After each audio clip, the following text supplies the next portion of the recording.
बादल जे टकराई बिजली के करकराहट, नदिया के धारा लागल लहराए। सूरज के किरण पड़ल गुलाबे के पंखुरी पर, बारिश में लगे जैसे मोर नाचे। देखा कोयल गावे हमरे मन के गाना, देखा सावन के घटा कैसे लहराए। साया के तरह तू हमार साथ दा, सोना के तरह तू चमकते रहा। ओ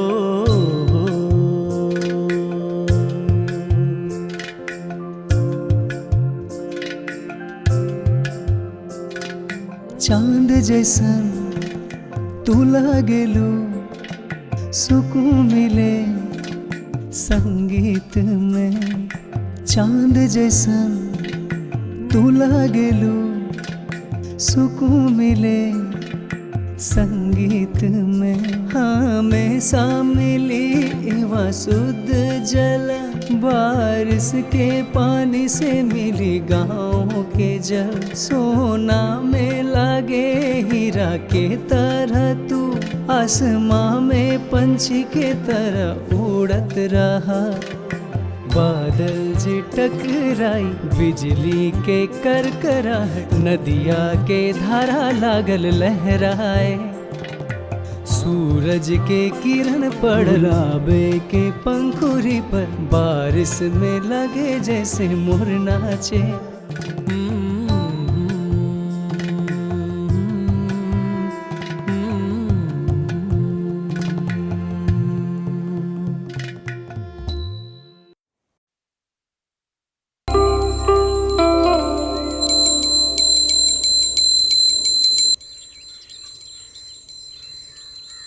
का भैया रवा पेपर ना छोड़ब का? अरे ये तो आज के अखबार नहीं खे। हम कल के भी ना पढ़ ले रहे के कहा का बात जी? हम प्रेस रिपोर्टर बानी, वो अध्यक्ष जी के इंटरव्यू लेवे आयल बानी, अपॉइंटमेंट ले ले रहनी हम। ओहो हो, ये प्रेस वाला इंटरव्यू लेवे खातिर आयल बा, एकरा के राम बाबू के पास ले जा। ठीक बा ना, हम ले जाता नहीं। ठीक आई बा, आई सर। रोज कोरोना कोनो इंटरव्यू लेवे आ कब जाला। तक ये पेपर पढ़ी है, आज हमरा के पढ़े के मिली भी कि ना पता ना। का भैया हो गई? अरे बताओ ना कि आज के अखबार नहीं खाई। प्रेसिडेंट साहब इतना जल्दी केहू से मिलेला नहीं, समझला?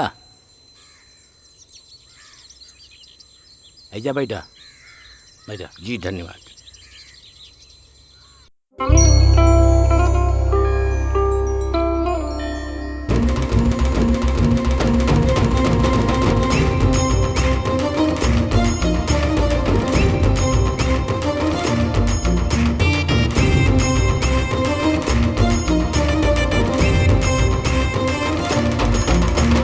बैठी बैठी। नमस्ते नमस्ते नमस्ते। सर, हमनी के एरिया में पानी के बहुत प्रॉब्लम बा, तनी देखी ना। हाँ ए बेरी तो बारिश अच्छा भइल बा, पता ना प्रॉब्लम सर। का भइल? ठीक बा हम देख लेम। हमनी के गली के कुत्ता लोग बहुत हाँ परेशान गली में करेले। कुत्ता के तो प्रॉब्लम बहुत बा। 4 लोग के बोला एगो टीम बना के ओकुल के पकड़े के कोशिश करे, और ध्यान रहे बच्चन के ना काटे। हाँ हाँ हाँ। हमनी के दवाई नहीं के मिलल अब तक। वो दवाई आयल ना, वो सब हम गांव में दे दिले रहे। हाँ वो टॉयलेट में डलवाल बहुत जरूरी रहे, नहीं तो बीमारी फैली। तू लोग ध्यान रखल करा, हर बात हमरा हैंडल करे के पड़ेला। लाई सड़क के काम जब तक खत्म ना होखी तब तक हमने अपन काम कैसे शुरू कर सकतानी? हाँ हमरा के पता बा, रउआ लोग सड़क के काम खत्म करे खातिर इंतजार करतनी है ना? खत्म हो जाई तो बता दिया। अध्यक्ष जी ओजा प्रेस वाला राउर इंतजार कर रहल बा। हाँ अच्छा ठीक बा, ओकरा के बैठावा जी। अबे वो प्रेस वाला आइल बा, हम रउआ लोग से बाद में बात कर लेते हैं। जी, जी। हाँ नमस्कार नमस्कार। कैसन बानी? हम बढ़िया बानी सर। बोली राउर पत्रिका का नाम का बा? मातृभूमि। वो तो ठीक बा, जी। रहुआ आपन नाम तो जी, बताओनी मुकुल। नहीं। मुकुल। ओके साहब चाय। सुना जी। अरे जब केहू मेहमान आवला तो चेहरा पे हंसी रखल करा। जा पढ़ाई लिखाई नहीं कैले ना, ऐसे नहीं के जानत। टाइम कितना हो गई? 10:15। 10:15 बज गई। चाय पिए का टाइम हो गई बा। हाँ तो बोली रउआ का पूछल चाहता नहीं? सर रउआ जाने नहीं मुदलियूर गांव ई एरिया के बहुत प्रसिद्ध गांव अच्छा? बा। आसपास के कई गांव से हाँ। एकर प्रसिद्धि के बारे में बताई। ऐसन बा। अच्छा, हाँ बिल्कुल बिल्कुल। एक गांव के अध्यक्ष रउआ बानी, तो रउआ के गांव के प्रसिद्धि के बारे में जानकारी होके के चाहिए ना सर। ई जोन गांव बा ना मुदलियूत, प्रकृति के बहुत कृपा बा। एकरा से सुंदर कोनो गांव नहीं खे। हाँ तो हमें गांव के बारे में बताओ थे।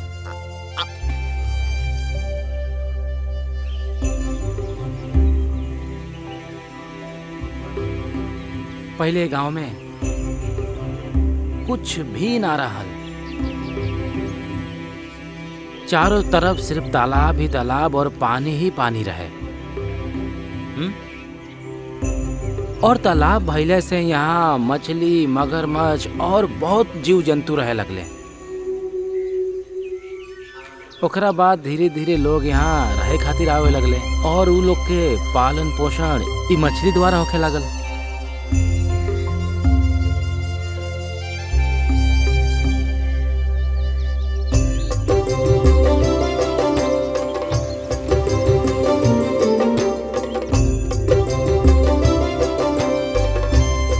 देखे में तो ये गांव बहुत ही सुंदर बा। चारों तरफ हरियाली ही हरियाली बा और शुद्ध वातावरण भी बा। पर यहाँ के दू गो समस्या मेन बा।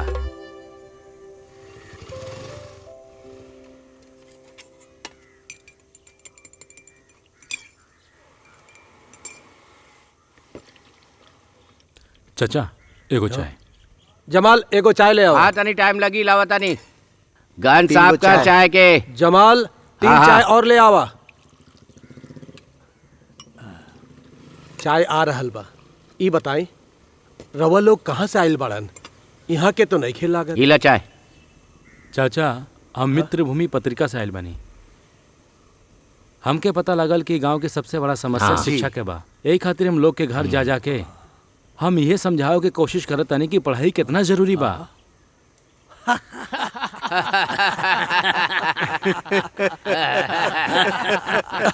अरे तू लोग सुन ला का जोक मारत भाई। अरे कुल्फी वाला के चाय के पैसा ना आइल। अरे तू अपन काम करा। है ना? हाँ हाँ ठीक बा ठीक बा। आवत रहिया तू लोग। हाँ ठीक बा। अरे फालतू चलो, में तनी चाय भाई। काहे बनवा ले ले तू लोग? जमाल चाय अरे कैंसल। यार। मतलब हम समझनी ना कुछ हो। देखा भाई, तू हमारा गांव मुदलिया के बारे में कुछ नहीं जाना।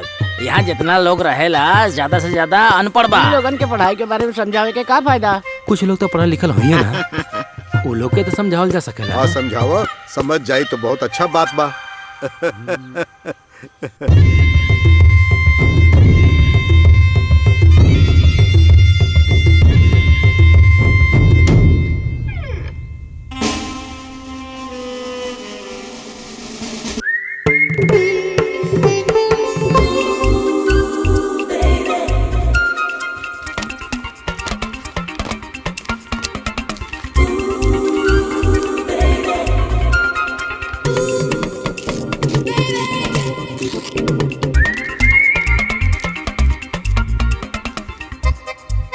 तो हम गांव के समस्या के बारे में बात करते रहे। यहाँ के नौजवान महीना में जोन फिल्मी पत्रिका आवेला ना, ओकरा के पढ़े ना आवेला सन। ओइमे जोन सुंदर फोटो होला ओकरा के निकाले आवेला सन।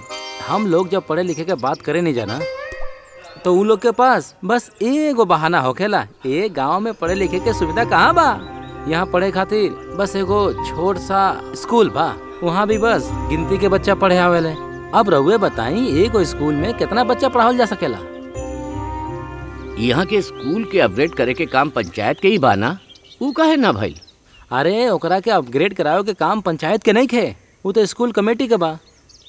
फिर भी पंचायत कोशिश करता।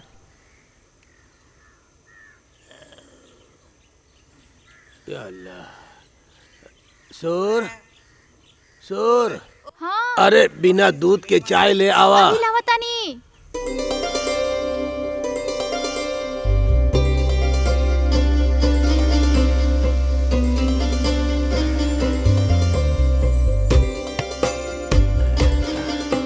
गरम बा, ध्यान से पिया। अरे कोनो बात नहीं के, ठंडा होए के बाद पी ले। हाँ बैठा बैठा। अरे हमारे पास तो बैठा, हम तोहरा के देखल चाहत हई। का देखब रउआ? रउआ तो कहले रही कि घर में हर वक्त नकाब में रह के चाहिए। अरे पर यहाँ तो हम दोनों ही बानी, बाहर के कोनो नहीं खे ना। हम तोहार दीदार करे के चाहत हई।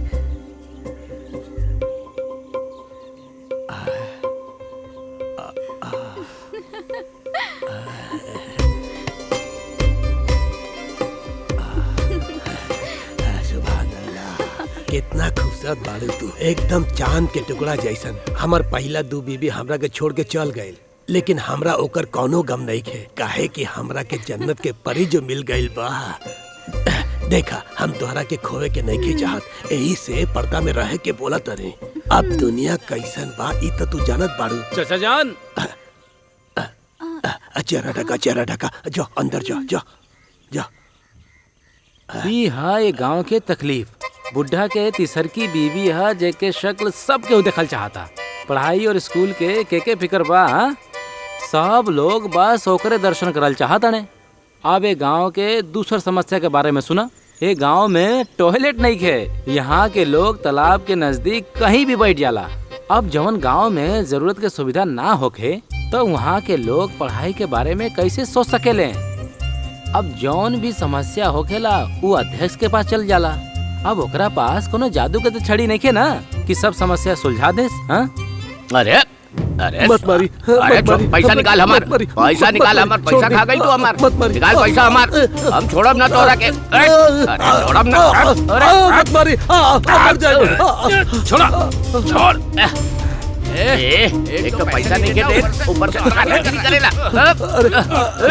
जय दी। हटा हटा लो, छोड़ा। ऐसे आपस में लड़के मर जाए का? चला जा यहाँ से, तू भी जा। बड़े आए।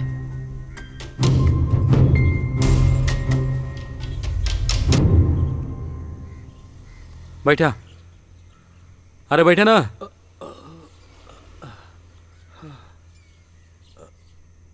काहे मरलस तोरा कहू?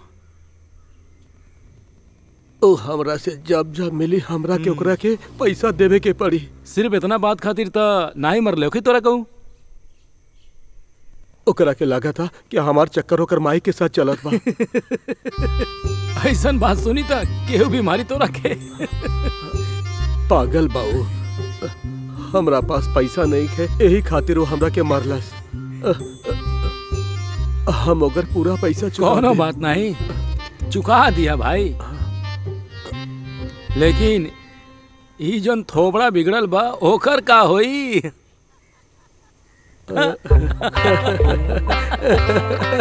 वैसे देखल जाए तो सुनील के तरह बहुत सारा लड़का बाड़े गांव में। काम रहे ना रहे लेकिन शाम के दारू खातिर पैसा जरूर चाहिए। ई सब सुन के रहुआ के बहुत अजीब लागत होगी ना। ई सर छुपावे खातिर ना, शराब बनावे खातिर। और ई पाइप से बोतल में शराब भरल जाला। ई सब हमनी के गांव के बदमाश हवसन। लासर है इन सबके मुखिया।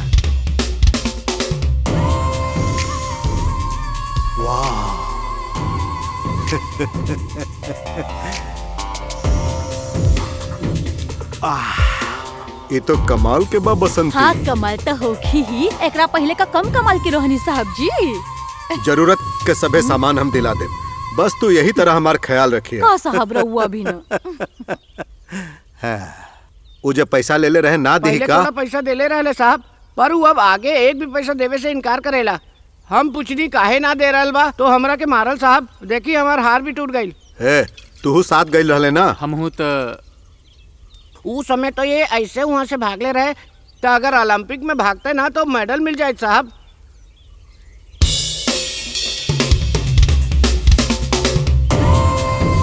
सुना, शहर से और लड़का लोग के बुला ला। अब ये काम वह लोग कर सकेलन। लासर पैसा देवल भी जानेला और उसूलल भी।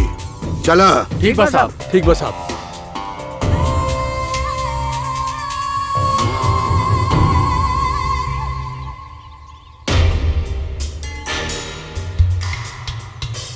ये लोग यहाँ बड़े।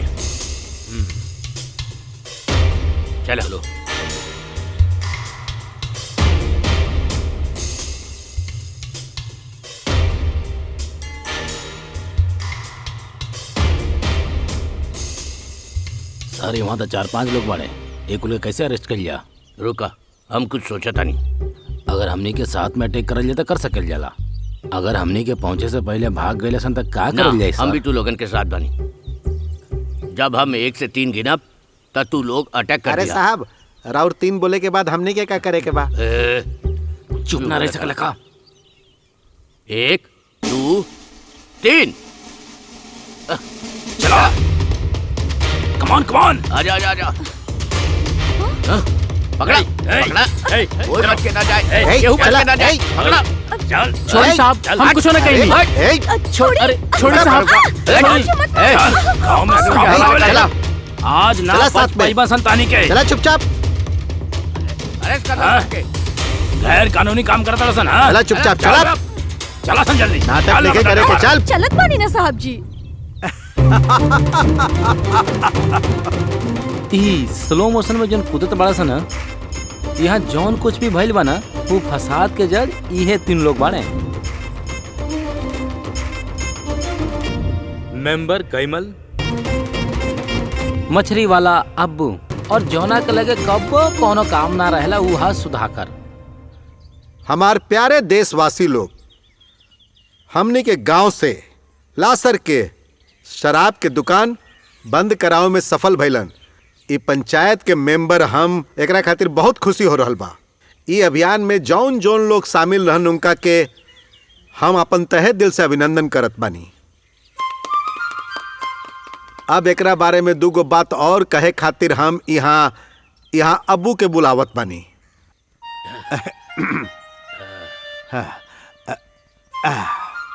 प्यारे दोस्त लोगन, अस्सलाम वालेकुम। ऊ नकली शराब दुकान पुलिस के थ्रू पकड़वाए के खुशी में हमनी यहाँ उत्सव नइखे मना, बल्कि हमनी के ई बात के दुख बा कि हम अभी तक ऊ लासन के पुलिस के हवाले काहे ना करवा पैनी। जे हम पकड़वा भी देती तो ऊ 2 दिन में जमानत में बाहर आ जाई। रुका रुका, 2 दिन के अंदर लासर अपना आदमी के छोड़ा ली, ओकरा बाद हमनी के का होई जान तड़ा? हाँ, हे, सामने से तो कुछ ना कर पाई, बाकी पीछे से जरूर कोशिश करी। रहुआ भी ना मेंबर, ऊ का ओकर बाप भी आ जाए ना तो हमनी के कुछ ना बिगाड़ सकेला। वो बात छोड़ा मेंबर। अच्छा ये बतावा कि हमनी जो पढ़ाई के बारे में बात करत रही ओकर का ये भाई? सब होकी कैसे? होई अगर हमने यही तरह से इकट्ठा रहा और सब कुछ बना के रखा तो सब कुछ हो जाई। तो हमनी 10वीं क्लास के एग्जाम दे पाइब ना? जरूर लिखब। 10वीं क्लास पास करके हम सुल्तान के जैसे उड़े चाहत बानी। तू अपना खातिर नया बीबी लावे वाला बड़ा का? का रहुआ भी ना, जे एक बीवी बा ओकरा नहीं संभाल पा रहल बानी हम।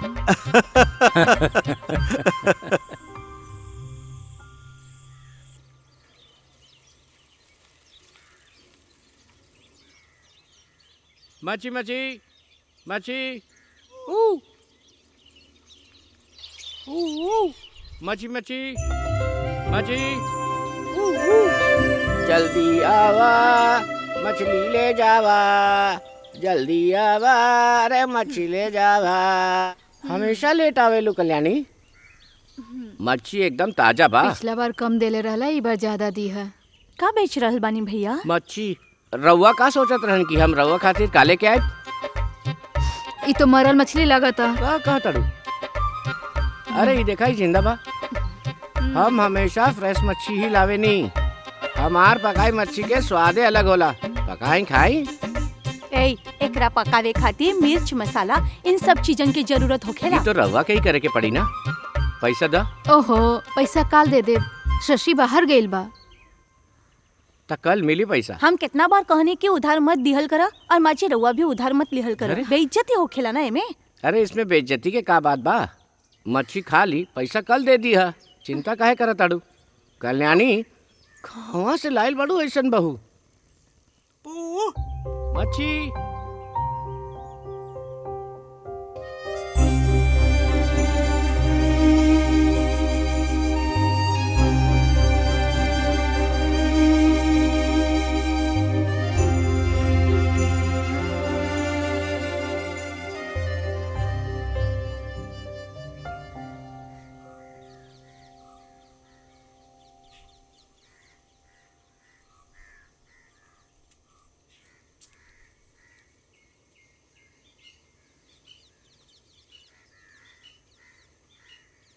पिताजी रवा कहाँ जाता नहीं?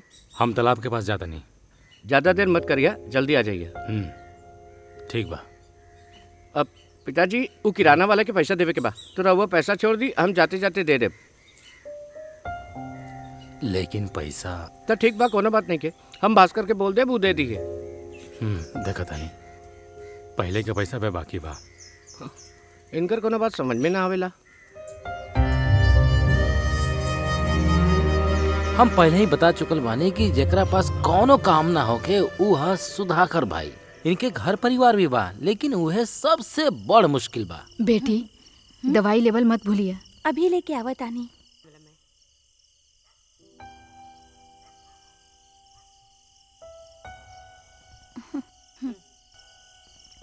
ऐसे काहे लेके आ गई लू? एकरा पर अच्छा तरह से टेप लगावे के पड़ी। पापा रउआ एके अच्छा तरह से चिपका दी ना।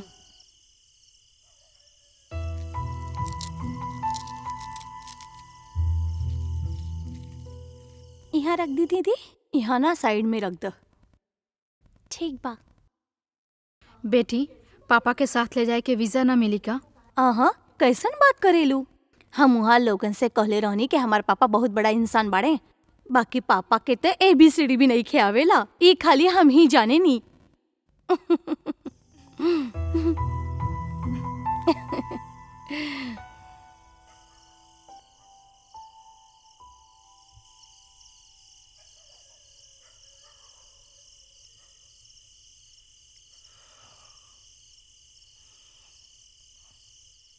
सुना, कल तू आके मशीन में जौन ड्रेस बना ओकरा के साफ करके प्रेस कर दी है।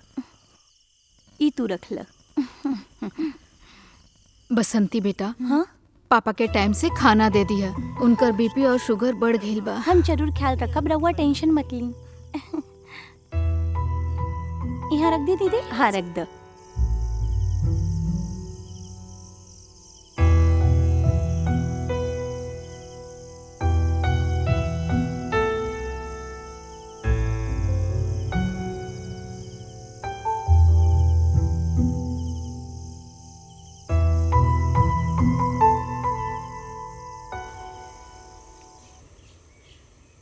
पत्नी और बेटी गल्फ चल जाई तो ओकर जिंदगी में सुधार आ सकेला, पर ओकरा खातिर ओकर जीवन के पहला मकसद बा 10वीं क्लास पास करल। वैसे वो पढ़ल भी चाहत रहले, लेकिन उनके ऐसे सोचले से का फायदा। अब इस सब बात के फैसला गांव में सिर्फ एक ही आदमी ले सकेला। ओकरा बारे में जानल चाहत रहा। अब ज्यादा मत सोचा, वो हम ही आई।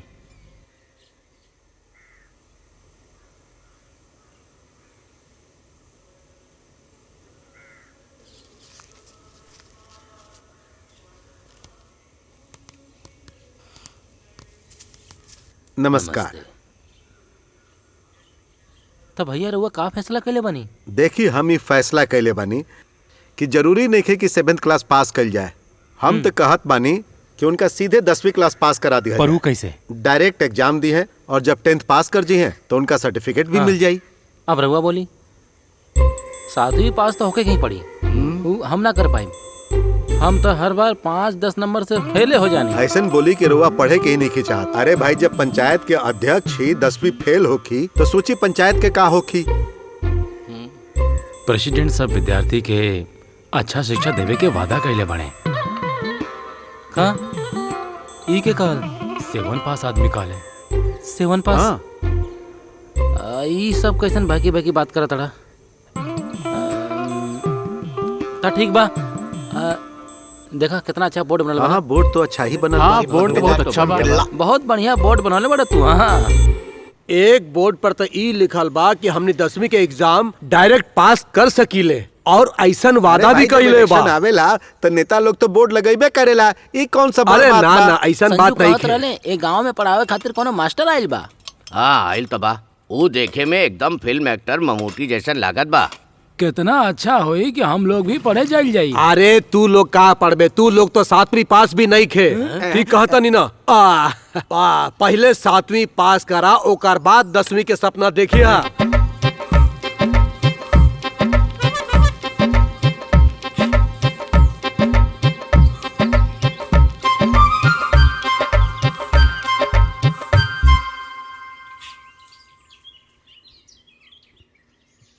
ईला अब्बू भी आ गए। आवा आवा। सलाम वालेकुम। हाँ आवा बैठा। नमस्ते। चाय।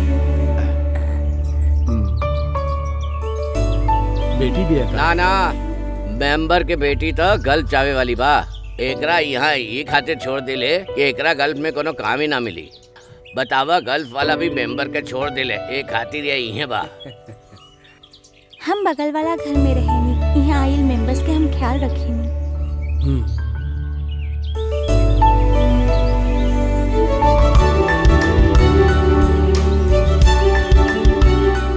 तो सिर्फ बाबूजी ही काम करेलन का, बाकी सब फ्री बाड़न का।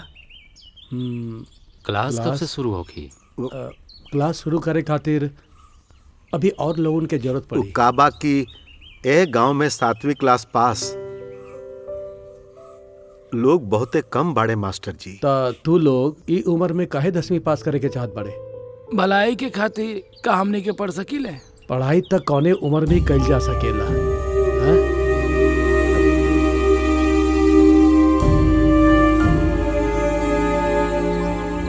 रबा लोग एक बार सोच ली, ओकरे बाद हमनी सब पढ़ाई शुरू करब। एक लिस्ट बना लिहल जाए, सबका हिस्सा में बराबर काम होगी, सब मिलजुल कर करब ना। तो हमनी सबके मिलके ही करे के पड़ी ना ये मेंबर।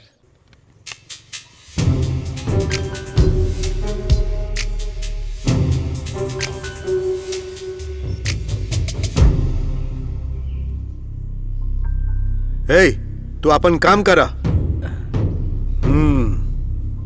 हाँ बोला। अरे साहब, वो मेंबर अबू और सुधाकर मिलकर गांव वाले के पढ़ावे के कोशिश करत बाड़े। उ सब मास्टर के बुलौले बाड़े। तब बुजुर्ग लोगन के जमा करके वो 10वीं क्लास पास करावे के खातिर मास्टर के बुलावल गइल बा। ये ना हो सकत बा। यदि हो गइल तो हमने के बहुते तकलीफ होगी। एकरा रोके के ही पड़ी और लासर एकरा रोक के ही रही। ओकनी के छोड़ मत, तू मालिक, चुप हो जा छोड़ मत। और चुपचाप गाड़ी साफ कर। कुछ तक करे के पड़ी।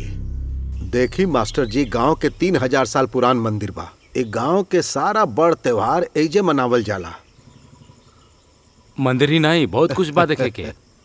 मास्टर जी साइड हो जाए।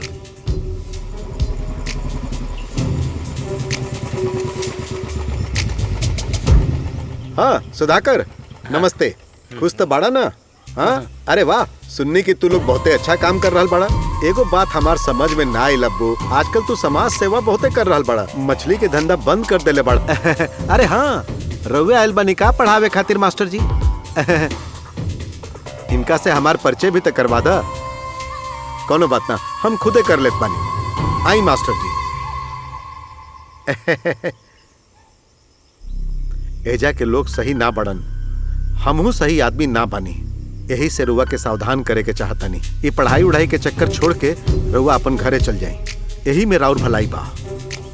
ये बंदूक से बहुत दिन से गोली नहीं खे चलल। जाना तनी आखिरी बार गोली तब चलल रहे जब केहू हमरा खिलाफ गइल रहे। एक गांव में ऐसन केहू नहीं खे जे हमरा से ना डरायला।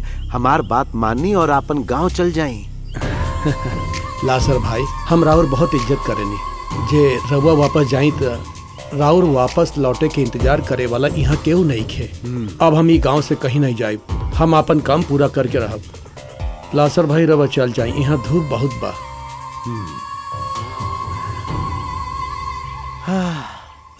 ठीक बा भाई, हम जा रहल बानी। हाँ चला भाई।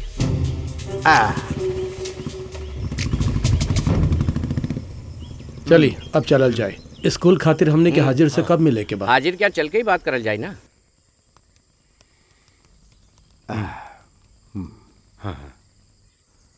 नमस्कार। नमस्कार। अस्सलाम वालेकुम। नमस्ते नमस्ते। अस्सलाम वालेकुम। ना ना, वो बैठ जाए। भाईजान, अध्यक्ष जी तो रुआ के बतल ही होखी। प्रेसिडेंट तो हमरा के बतौले रहे, बाकी ओकर बात हमरा समझ में नहीं आइल। मेंबर हाजिर के सब बात बता दा।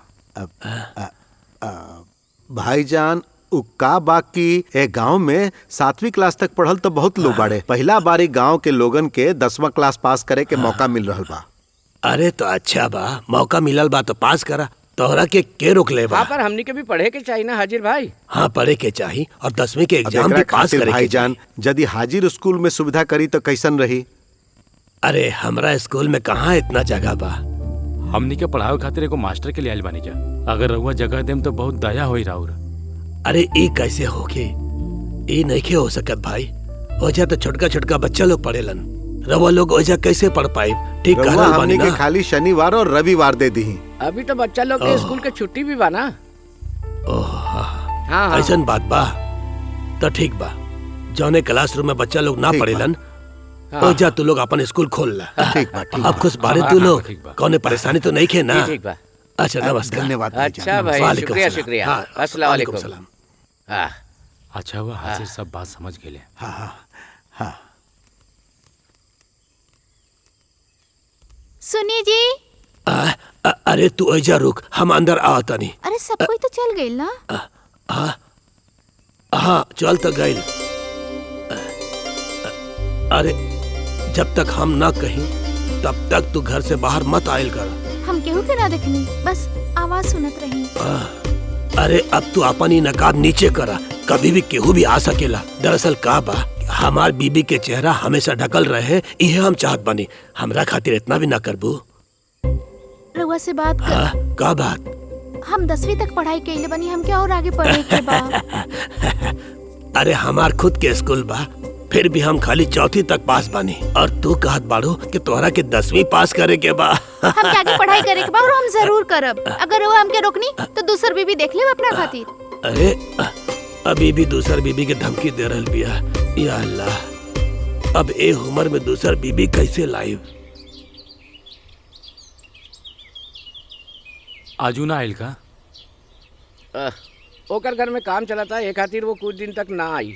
और वो बशीर बा ना, वो ओकर घर में काम करा के बहुत सारा पैसा लेवत बा। ओकर बेटी फातिमा भी कहत रहली कि सर दर्द हो गइल बा ओकर। हमने के कैसे भी करके 10वीं के एग्जाम देवे के बा। हाँ, बिल्कुल सही कह रहल बाड़ा तू।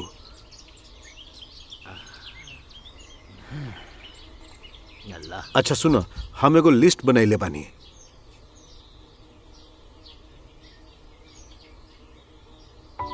और ओकरा में सुधाकर तू हूँ बाड़ा, हम भी बानी। और साथ में वेलायुधन, कृष्णन, पढ़नीकर के भी ले। पढ़नीकर, और साथ में कुटप्पन। और वो जो हमनी के वर्गीस बा ना, बस हाँ वो है। एकरा अलावा कल्याणी, सरस्वती और मारिया। बाकी कल्याणी के एगो छोट समस्या बा। ओकर बेटा जे बा वो आजकल बीमार बा। अब ओकर आवल मुश्किल बा, फिर भी हमनी कोशिश करब। वो आई हमरा ऐसा नहीं लागत। अरे वो सब हम संभाल ले। कल्याणी के घर तो हम रोजे जावे नी ना। सबसे बड़ा समस्या वो सरस्वती के बा। अरे वो सरस्वती के छोट छोट बात भी 10 बार समझावे के बाद समझ में आवी ले। पता ना ओकर पति ओकरा के कैसे झेले ले। हमनी के जाए से कोनो फायदा नहीं खे। हमनी के ऐसा करल जा कि पोस्टर छपवा के ओइजा बंटवा देल जा। हाँ, ये सही बा। तो फिर जावा, जल्दी से शर्ट पहन के आवा। हमने अभी चला था नहीं। ठीक बा। हाँ। चला चलल जाए। जा।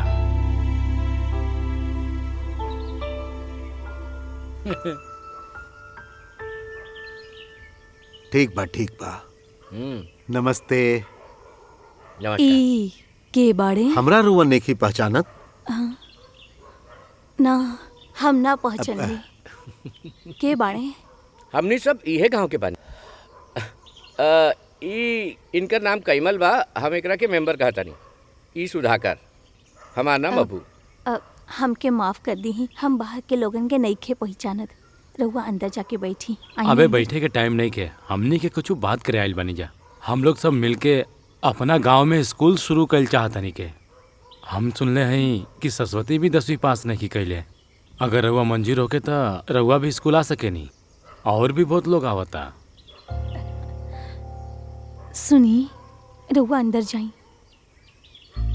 हमार पति बाड़े, एक कुछ भी ना समझेले। बेटी, पिताजी के अंदर लेके जा। कुछ भी हो, हम पढ़े के चाहता नहीं। हम क्लास में पढ़े जरूर आई। जी, अच्छा जरूर आए। ठीक। अच्छा, हमने चला था। ना ना देखिए देख एक लिए दिन मेंबर सब इकट्ठा और हो लोग भी जाइए। जुड़ जाई। अहन तो अच्छा ही होखी। ई कहा जिंदगी बा कल्याणी, गुलाम के तरह हमनी कब तक जियत रह बतावा। एक ना एक दिन तो हमनी सबके मरे के जावे के बा ना। जब तक जिंदा बानी अच्छा अच्छा काम करी हैं तो मन के खुशी होगी ना।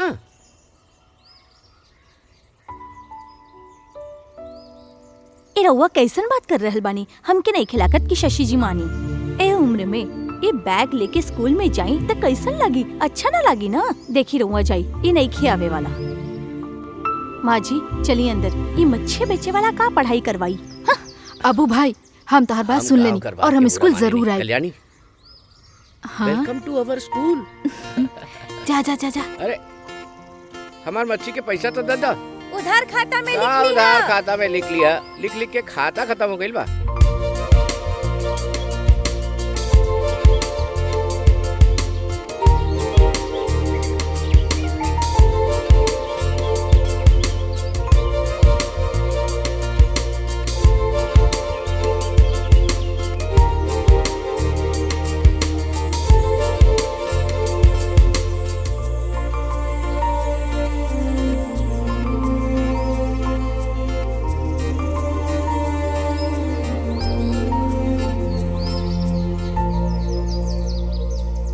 अरे तू लोग यहाँ बेकार के कहा है गइल बा?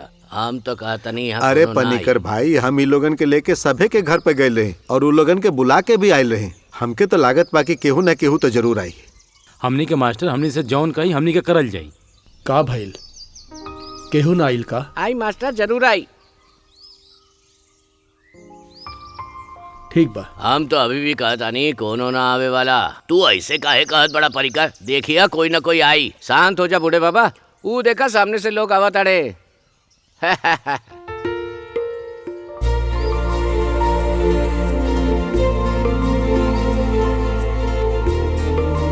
ये देखा कल्याणी आ गई।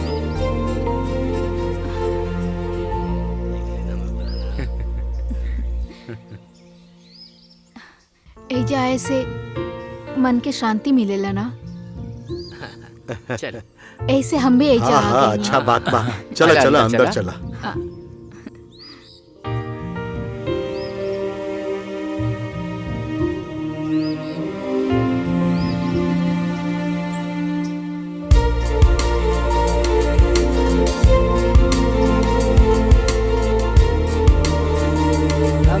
हम भी आ गए। अरे मास्टर जी, नमस्ते, हमारे नमस्ते। मास्टर जी आ गए। नमस्ते। नमस्ते सर। बैठी।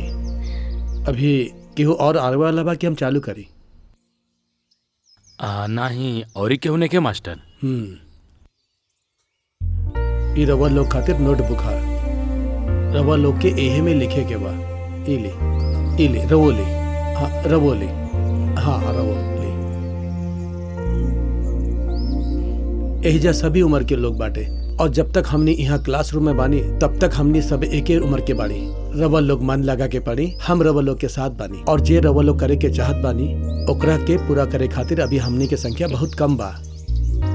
अरे ई का? अभी कुल मिला के हमनी क्लास में 11 लोग बानी और हमनी के 12 लोग चाहिए। इतना अब लोग तो एक अरे भी आ अब सके। यहाँ एक जन और रह कहाँ से गेले। लेके आवल अब जाई? कहाँ से बुलावल जाई? इतना मुश्किल से केहू न अब केहू कहाँ के से खोजल जाई? हम लोग। बॉडी कहाँ से लाएंगे? अब क्या है? मास्टर जी हमके भी और क्लास में पढ़ाई करे के बा। अरे इतना हाजिर के बीवी आई। हाँ आई।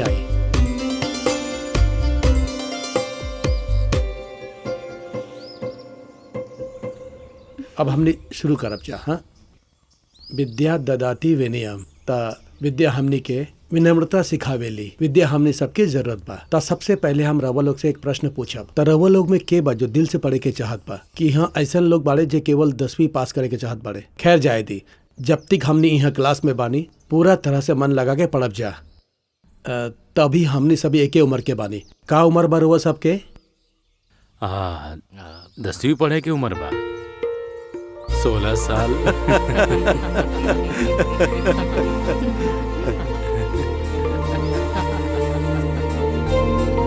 ठीक बा, अब से हमने रोज यहाँ पढ़े के आइब जा।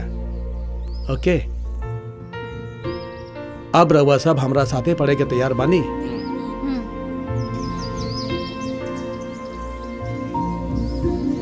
पूत कपूत तो क्यों धन संचय, पूत सपूत तो क्यों धन संचय। दोनों अवसर पर इंसान के धन संचय करके कोनो फायदा नहीं खे। तो आज हम जॉन रवा सब के पढ़ने सब समझ में आयल ना, ई सब के रवा सब काली नोटबुक में लिख के आई है। ठीक बा सर। सही बा मास्टर जी। ठीक बा। हाँ ठीक बा। हाँ हाँ कल मिलल जाई। हाँ कल मिलल जाए। ठीक बा। चला चला आज छुट्टी हो गई। चला हाँ चला भाई, चला चला चला चला। हाँ चला चला कल मिले खत्म हो गई यार, चला। चला कल मिले बहुते अच्छा लगा। हाँ हाँ आज क्लास बहुत बढ़िया मजा रहा। आया। हाँ आज बहुत निक लगल। धीरे धीरे। कल से हम खाना लेके आए। हम एजा से जाते नहीं, तू चलबू साथे। अरे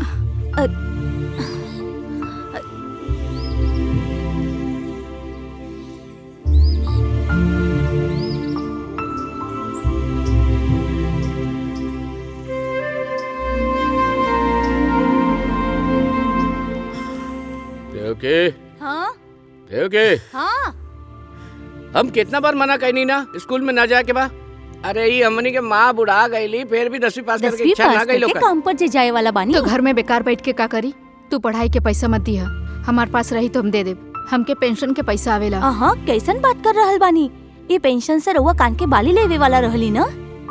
हम नहीं की भूले। हमके बाली की जरूरत नहीं खे, दादी के फीस भर दिया। हाँ, हम चला था नहीं। 2 दिन के बाद आ जाइए बेटा।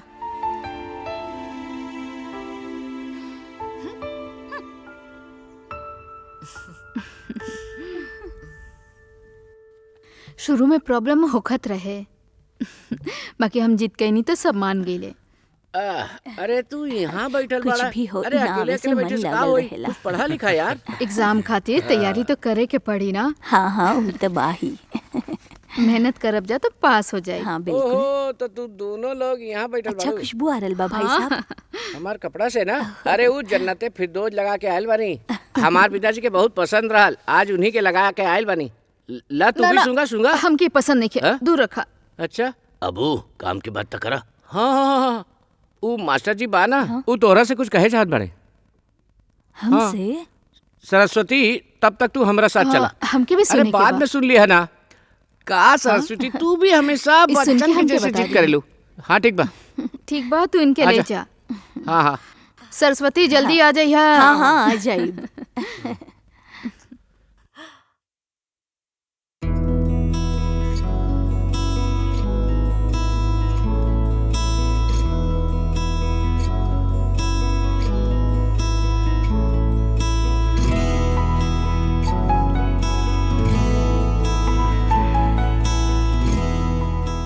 कल्याणी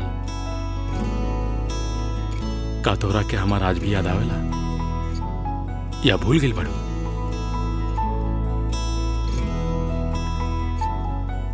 ना नहीं की भूलल हम। याद तो करी ला बाकी डर लागेला। अब हमनी कैसे कैसे मिल सकता नहीं। हमार जिंदगी के पहला प्यार तू ही बाड़ू और तोहरा अलावा केहू नहीं के।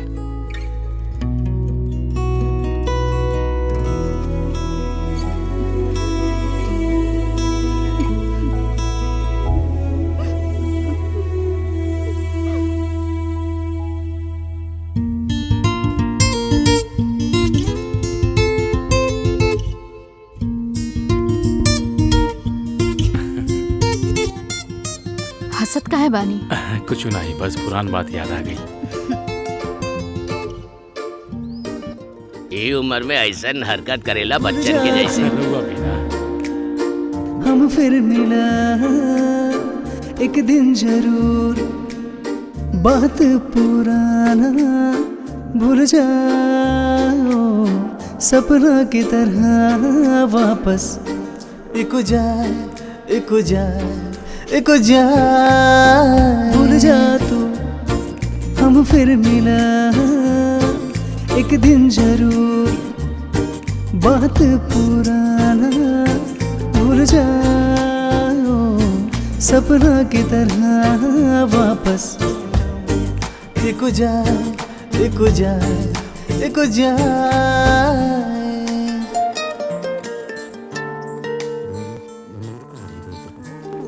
सुन हम तोहरा से एक बात कर सकत नहीं का तू हमरा के अपन शक्ल दिखा सकेलू? अब बदल गए नैना दोस्त बनाला बदला जीला हर पल ई जिंदगी के प्यारे।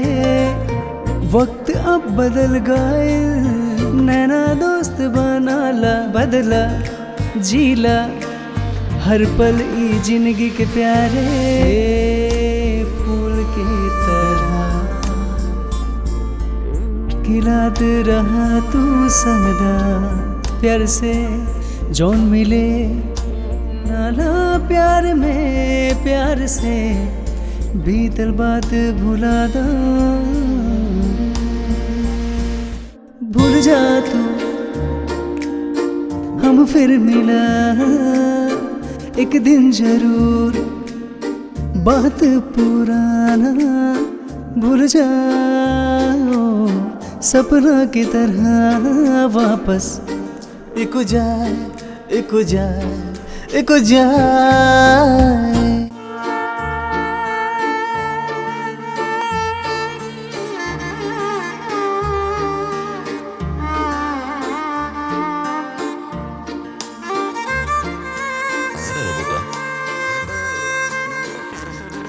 ऊ सरस्वती के हस्बैंड बा, थोड़ा पागल बा।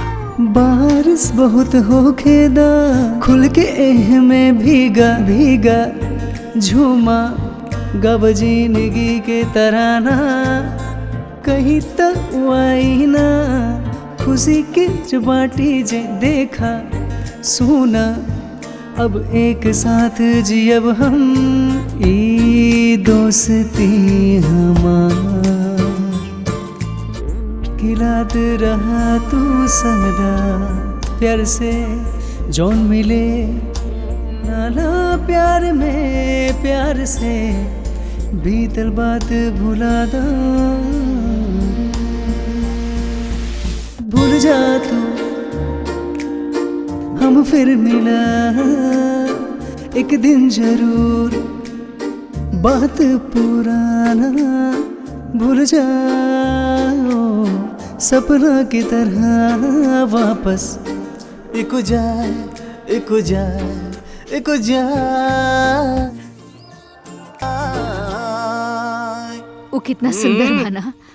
हाँ हाँ अरे भाई कहाँ मजाक कर रहा बड़ा, चला ना चुपचाप। चला यार। दोस्त हमें हंसी मजाक तो करत रहले। और कैसन बाड़ू कल्याणी? हम तो अपन घर में नौकरानी की तरह बानी, अब का कर सकतानी। बच्चा लोग बड़ा जे हो गइल बाड़े, लाइफ बा तो के पुराना बात याद बा? ई उहे पेड़ बा ना, एजा तो हम दोनों। कल्याणी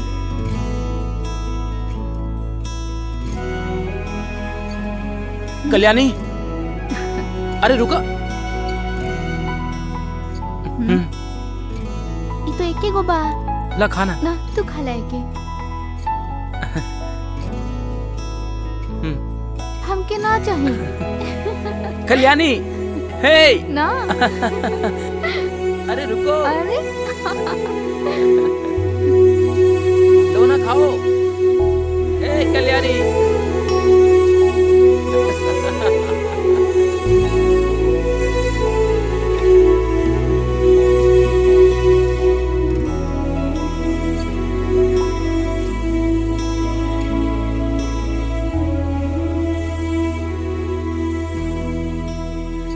इला एमे बा कुछ तहरा खातिर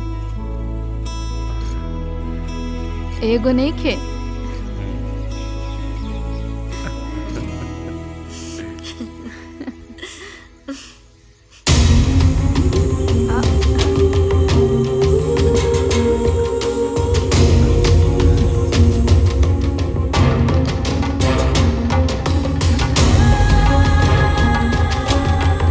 पुराना बात याद आ गई ना।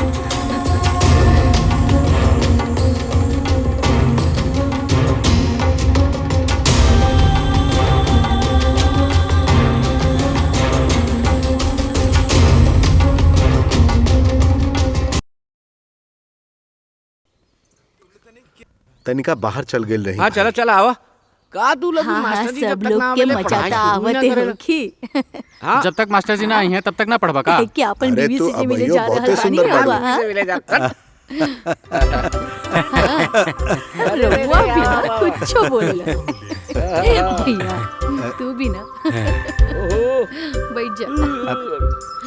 अरे भाई आओ बैठा। बेटा बच्चन जैसन बेंच है भाई, छोट छोट बच्चन जैसे। अरे रे मेरे कहा था अरे सब आराम से बैठ जा। अरे हमरा के धक्का मारला? अरे हम कहाँ मर लिए? अरे तो उसे ना उसे कहत बानी। हम मार देता नहीं धक्का।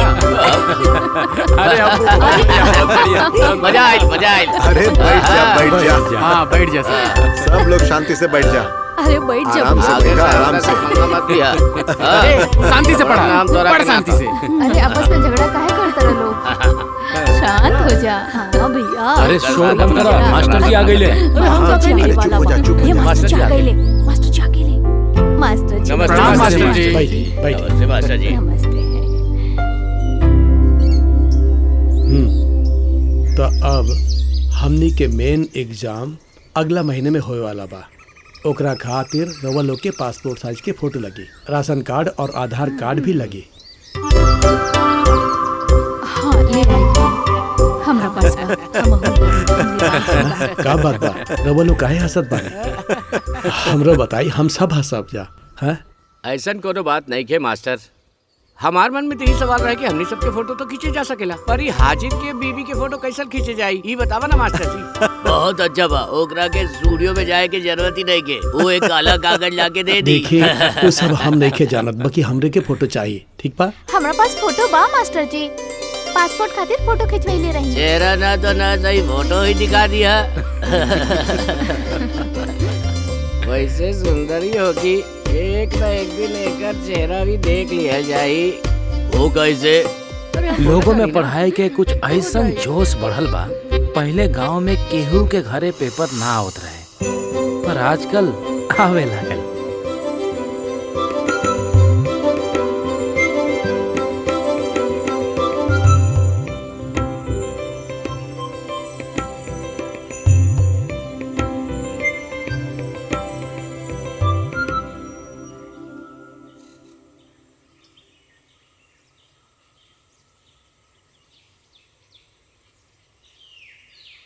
हाँ पेपर तो लेता रहे, लेकिन पेपर के बिल आप ही भरब।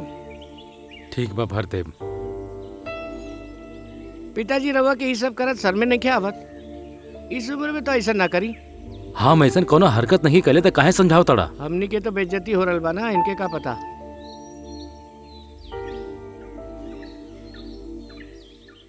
ई घर और जायदाद हमार नाम से करे खातिर कहले रही, अभी तक ओकर फैसला भी नहीं कैली।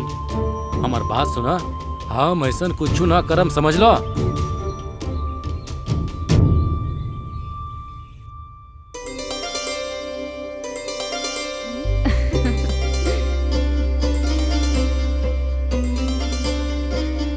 सुनत ई हाजियाल के बीवी के शकल देख ले बा, खास ना होखी बाकी गोरी बा, ऐसन त अच्छा लागेली। जरा देखा त उ लोग वहाँ बैठ के कुछ बात कर रहल बाड़े, लागत बा उ लोगन के कोनो समस्या जरूर बा। हमारा मरला के बाद चाहे वो जो कुछ भी करे, तब हम ओकरा के ना रोक पाए। अपना बेटा के पाले खातिर हम बहुत कष्ट होले बानी, और वही बात के ना समझेला हमरा बहुत दुख बा। एमे दुख के का बात बा? रउआ अभी ई हाल में नहीं खी कि अपन घर और जमीन के बेच दीही। देखब सब ठीक हो जाई। सुनी, हमरा के अभी कोनो काम से मास्टर जावे जी। के बा, रउआ लोग क्लास संभाली, हमनी बाद में मिलब जा, ठीक बा?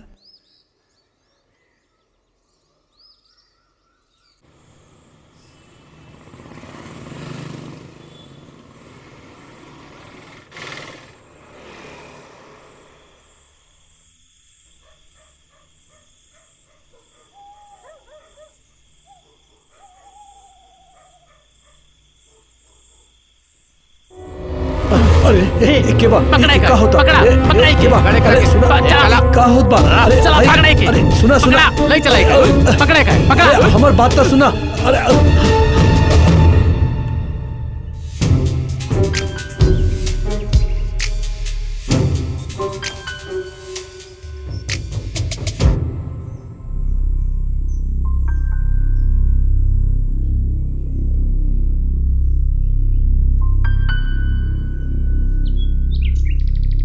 आखिर ई काम के कैलस कुछ पता चलल का?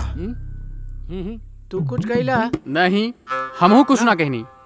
पता ना का बोला ताड़े सर। हाँ? सही कहला तू। हमार जानकारी के बिना एक गांव में पत्ता तक ना हिल ओकर सकेला। हाथ पैर कोनो तोड़ देले बा, ऐसे सुन ले बानी। अभी जिंदा बा के ना ई नहीं के पता। सबके ऐसने सोचेदा। हाँ, गांव वालन के दिल में हमार डर होखे के चाहिए। फिर भी तू लोग सावधान रहिया। हाँ, वो बुढ़वन के कोनो न कोनो तरीका से सबक सिखावे पड़ी। समझ गइला ना?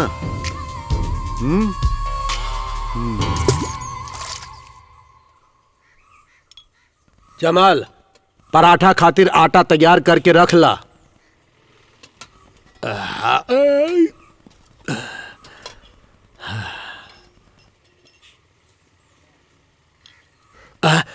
तू लोग यहाँ बैठल बाड़ा। हम सुनले हई कि वो मास्टर के साथ बहुत मारपीट भइल बा। का ई बात सच बा का? हम सुनले बानी कि ओकरा के बहुत चोट आइल बा। बहुत चोट आइल बा। ई काम के कइल है? पता तो चले के चाहिए ना। आखिर मास्टर जी के मारल? हाँ, हम सब समझ गए नी। ई मास्टर ही लासर के सबसे बड़ा दुश्मन बा। वो लासर ही कैले होखी। गाँव वाला सब कहत आड़े लागत बा उहे सब मारले बड़े मास्टर जी के। अच्छा, ओह।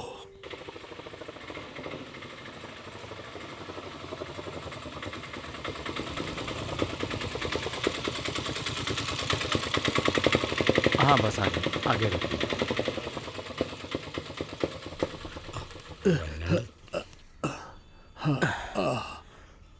चला भाई। हमरा घर पर आवे खातिर मास्टर जी मना करत रहन। का मास्टर जी रहुआ ऐसा करता नहीं। ई समय ई सब थोड़ी सोचे के चाहिए। सुना बेटी, खाना तैयार कर दा। चलिए मास्टर जी अंदर चले जाए। हम ठीक बनी। हमरा के जावे के बा, कुछ काम बा। अरे मास्टर जी रहुआ भीतर जाके आराम करी। बाहर के काम हमनी सब देख ले। चलिए ना मास्टर जी।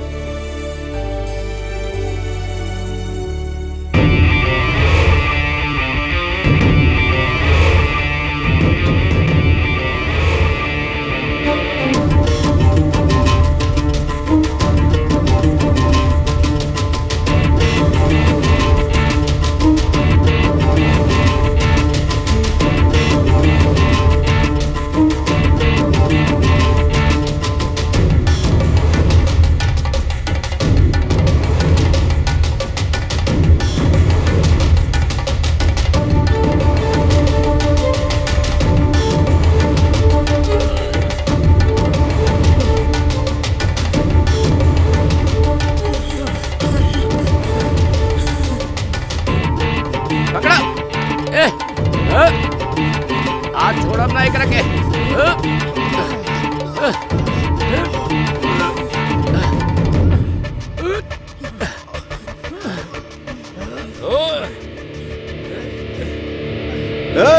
ए, रुक जा। ए, रुक जा।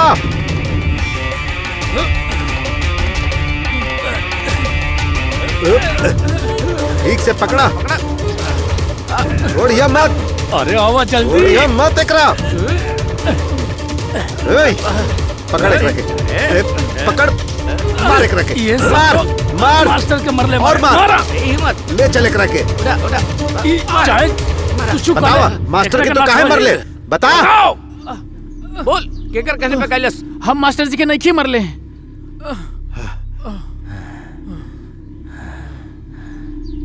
अरे पकड़ा।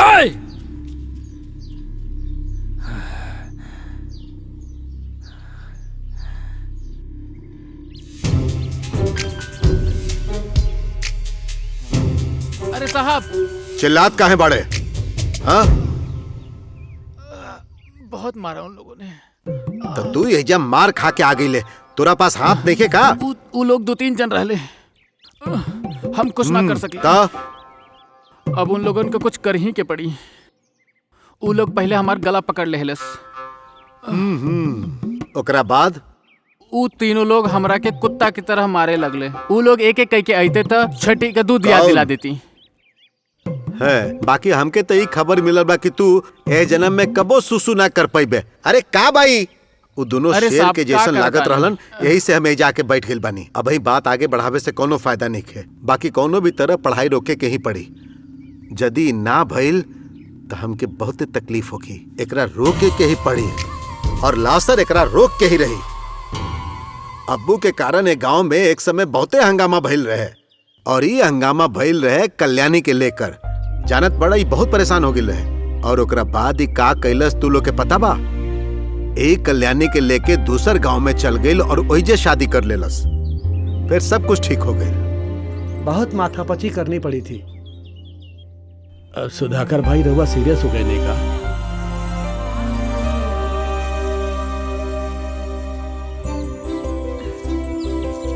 कल्याणी हमने के कालो मिल जाए ना। पिताजी को पता चली तो हमके मार डाली है।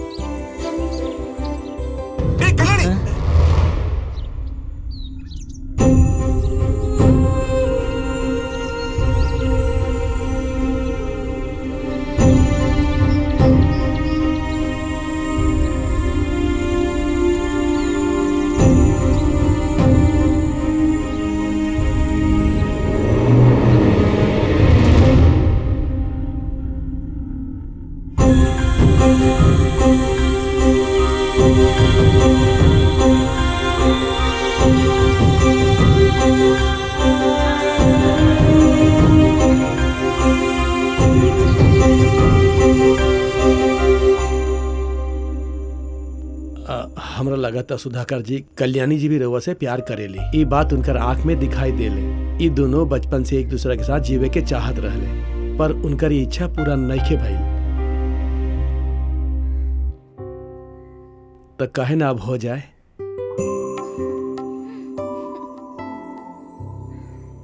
देखा ऊ चाहे कुछ भी कर ले, हमनी सब जो सोचले बानी ऊ करके रहब। हमनी के कोनो ना रोक सकेला। पर ये सब करल ठीक होगी का? ठीक बा, एग्जाम होके था, बाद में देख लिया जाए। काली रहुआ क्लास में आईब ना? हाँ जरूर जरूर। हाँ।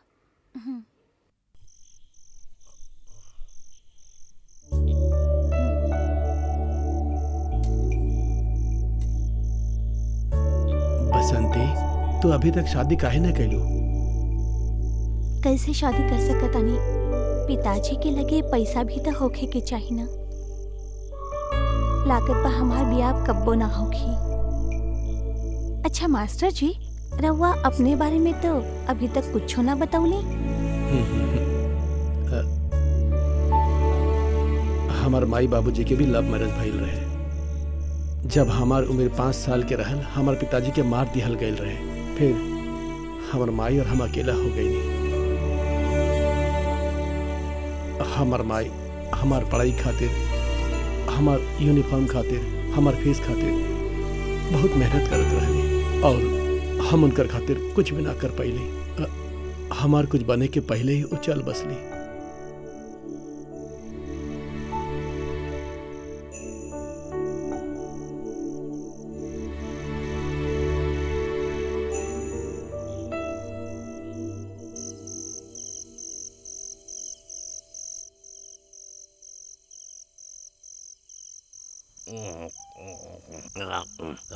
तो नाटक खत्म हो गई का? रहुआ कैसन बात कर रहल बानी पिताजी? हम मास्टर जी के खाना खिला के आवत बानी। ओकरा के खाना खिला के आ गईलू ना? हाँ? वो बेचारा के हाथ में लग गई। अरे बेचारा बेचारा बस करा ही नाटक। तोहार माँ मरला के बाद हम दूसर शादी ई खातिर ना कैली कि तोहार ध्यान के रखी, और तू बाड़ू के हमरा के छोड़ के ओकरा खाना खिला के आवेलू। हाँ, हमरा खातिर तो वक्ते नहीं के ना तोरा पास। बस ये भी बा उहे बा और केहू नहीं के। पिताजी हम रहुआ खातिर खाना लाइल बानी। हमरा के ना चाहिए तोहार ही बचल कुचल खाना। हाँ, हम कहा तानी आजे से नाटक बंद कर दा। कल सबसे पहले हमरा के खाना चाहिए। बाकी खाना पकावे खातिर यहाँ कुछो भी नहीं खे। जो पैसा मिलल रहे वो तो रहुआ लेजर के दे देनी। खाना खाए के बाद खा ली। हमेशा जिद करेनी।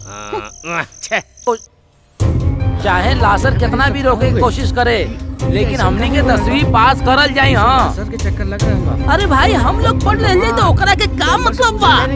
ओकरा का दिक्कत बा? तो 10वीं पास करे के बाद कोई भी हालत नहीं। गांव के लोग अनपढ़ रहल जाई तबे तो बात मानल जाई ना। ना ना ना, पढ़ लिख ले जाई, दामी पे प्रचार थोड़ी कर पाई। लेकिन हमने के क्यों कर पाई?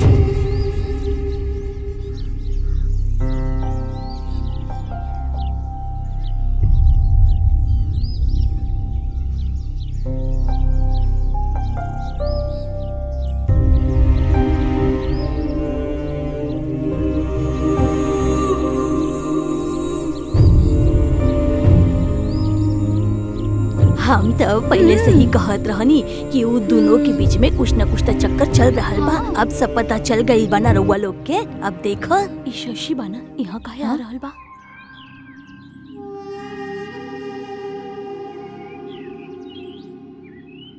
तुम लोग जौन हरकत करेली ना वो ठीक नहीं के।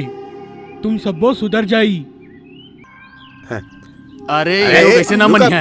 अरे अरे का कर रहल बड़ा? काहे लड़त बड़ा तू लोग? काहे मारत बड़ा एक दूसरा के? अरे हटा ना चली यहाँ। छोड़ा एक दूसरा के। काहे लड़त बड़ा लोग? रुका, पीछे चला, पीछे चला। अलग करा पीछे। छोड़ा ओकरा के। देखा ये अच्छा बात ना बा। का कर रहा बानी हुआ? हट जा, चला पीछे चला। झगड़ा मत करो। अच्छा बात नहीं कही। छोड़ दो। काल दोनों लड़े लगले, कल्याणी के बेटा और सुधा। एक मिनट साहब, एक मिनट। हमार पार्टी में शामिल होए खातिर एक आदमी आयल बा। चल हम आवतनी। एक मिनट में आवतनी। ई बाबू नाम का? सुकुमार यादव। तू यूपी का हुआ? जी, पिताजी यादव बाणे और माई नायर। उम्र कितना बा? 30 साल। हाँ? पार्टी में आवे में बहुत समय लगा देला। हे देते तनी मेंबर बनाओ के बना। हाँ हाँ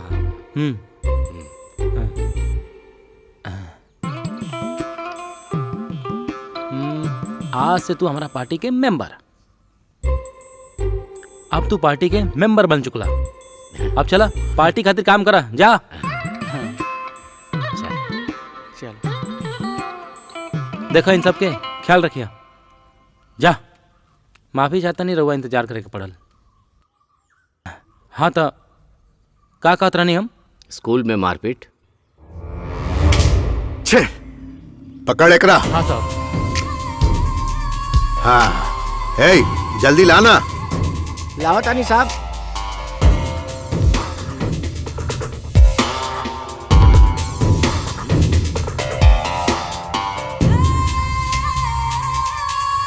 सुना सुनील, हम जब परेशान हो जाएली तो अपन बगीचा के आम सब से हम शराब बनावेनी और फिर एकरा पिएनी।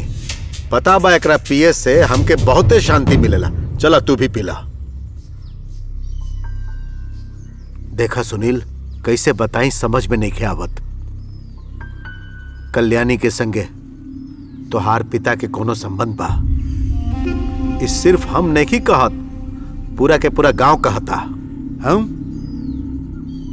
ए लासर भाई खाली सुनल सुनावल बात पर बिल्कुल विश्वास न करेला।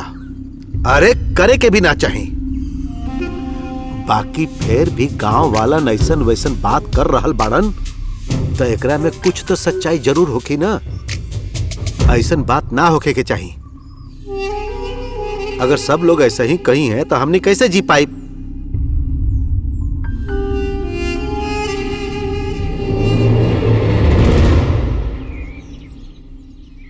अरे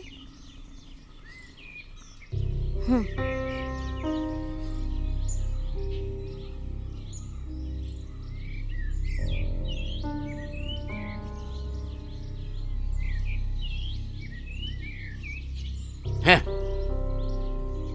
चाय भी गरम नहीं खे।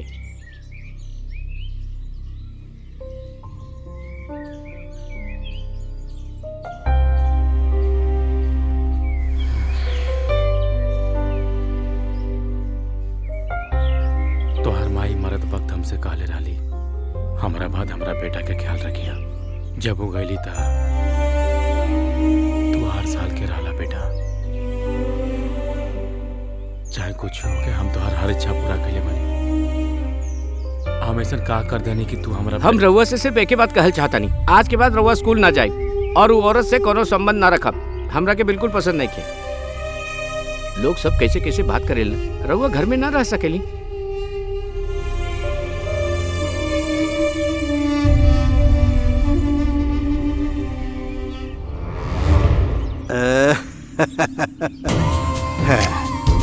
ए शशि, ये हम का सुन रहल बानी?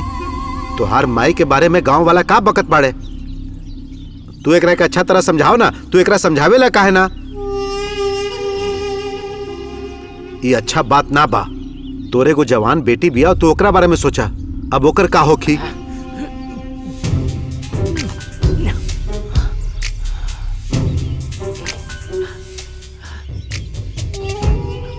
हम ओकरा के छोड़ब ना।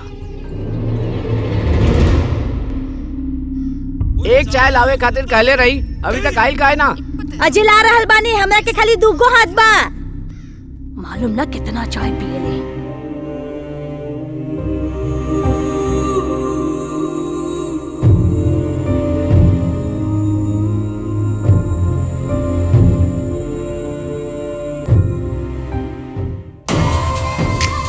माँ जरा गैस बढ़ा दी है। अब तू हमरा के सिखाइबू? हाँ, तू जा बर्तन रख और जा जाके पढ़ाई करा। यहाँ तनिको भी शांति नहीं है। ये बर्तन गिरे के आवाज बा पिताजी। दादी, दादी साथ में मिलके पढ़ाई करल जाए। यहाँ आज के बाद पढ़ाई के बाद में कोनो बात ना करी। पिताजी नाराज हो गए, अभी हम ना पढ़ब।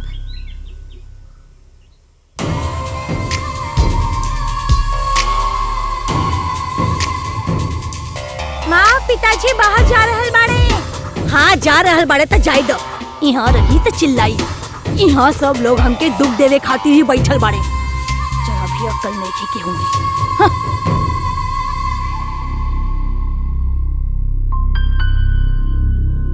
कुछ ना चाहिए, एग्जाम पढ़ाई खातिर कुछ नहीं चाहिए। अरे सुधाकर और कल्याणी रह रही तो एग्जाम कैसे दिया जाए? उनका नाम से यहाँ पहले ही बहुत बड़ा समस्या खड़ी हो गई बा। ना पहले की तरह दोस्ती रह गई भाई और ना कोनो शांति बा। अब बहुत हो गई, हम ना सहब। रवा लोग ऐसा मत सोची, ये तो रवा लोग के सपना बा। मास्टर जी, रउआ हमने के भला चाहत रही, यही से रउआ के बहुते समस्या के सामना करे पड़ल। अब रउआ पीछे हट जाए। अगर कुछ भी समस्या होता तो होके दी, चाहे जे भी हो हम ओकरा से निपट ले। इस समय सवाल ई बाकी रवा लोग के पढ़ाई पूरा कैसे हुई। हम इतना कोशिश कैले हैं, हमार कोशिश बेकार ना जाए के चाहिए। रवा लोग के कोने भी हालत में एग्जाम पास करे के ही पड़ी। मास्टर जी जो कह रहल बा सही बा। केहू के डर से हमके अपन सपना ना तोड़े के चाहिए। रउआ लोग के एग्जाम की तैयारी करे के चाहिए।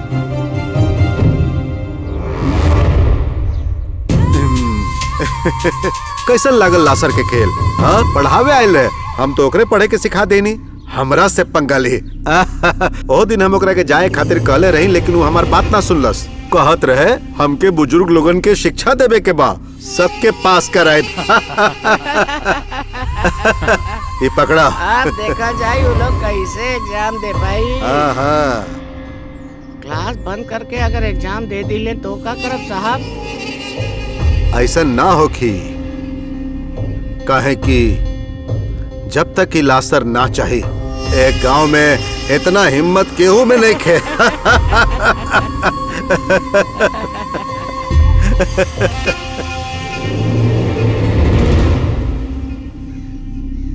अरे देखा मास्टर आवा था, अभी नाम लेनी 100 साल जी। लासर भाई, हम यहाँ केहू के नीचा दिखावे खातिर या झगड़ा करे खातिर नहीं के आइल। वो सब हमार काम नहीं खे। हमार काम सिर्फ लोगन के पढ़ावे के बा। यही खातिर रउआ समस्या खड़ा मत करी। हम रउआ से हाथ जोड़ के विनती करत बानी। सुना मास्टर, तू हमार बाबूजी के बारे में बिल्कुल ना जाने ला। वो 20 बरिस तक एजा के पंचायत के अध्यक्ष रहलन, केहू विपक्ष में ना होत रहे। वैसन बाप के बेटा बाई लासर। हम पंचायत के अध्यक्ष ना बननी चिंता नहीं खे, बाकी मेंबर तो बने के ही चाहिए। और ओकरा खातिर लासर कौनो भी खेल खेल सकेला और कौनो भी हद तक की लासर जा सकेला। बुझ गेला? हमार बात सुन, हम तारा से जौन कराबे के चाहतनी वो करा। एक गाँव में केहू भी परीक्षा ना दी, हमार फैसला बा। रउआ शायद ही नहीं जानत कि हमार नाम रंजीत बा। हमार नाम के आगे जीत बा। रउआ के बता दे कि हम केहू से आसानी से हार नहीं मानत। यही खातिर हम वो लोग के सपना जरूर पूरा करब। समझ गए नी लासर भाई?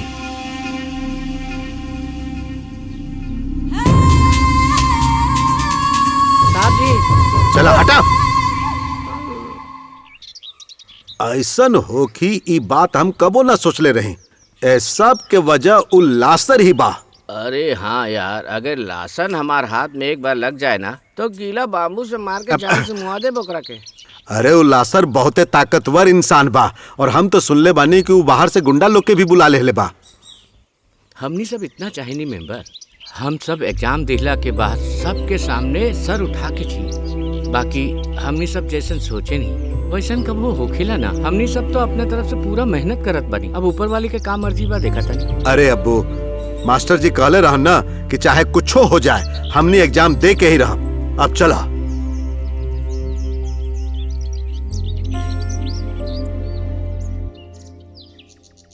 साहब जी हमरा काहे के बुलावलस? अब हमके का पता, कोनो काम होखी तो बुलौले होई। कौन सी जगह बा?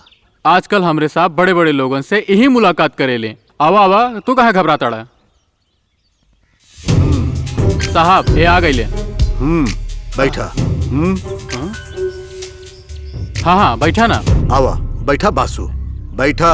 अरे बैठा ना। आगे का हुई समझ में नहीं किया। अरे तू तो हमार आपन आदमी बड़ा। रउआ हमरा के यहाँ काहे बुलावली साहब जी? बुढ़वन के जे पढ़ावे ये गांव में आयल बा, ओ मास्टर के बासु के बेटी के साथ कुछ चक्कर चल रहल बा, ऐसन गांव वाला कहता रहा। सुना बासु, तू एगो बाप बड़ा और ऐसन करत तो के शर्म नहीं आवत?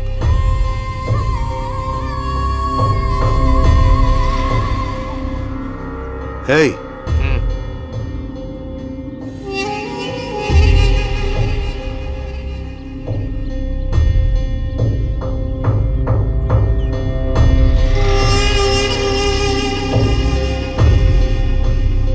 साहब रहूं अभी तक यहीं खड़ा बानी। अरे तोहरा के बुलावलस? बासु के बुलावा ना।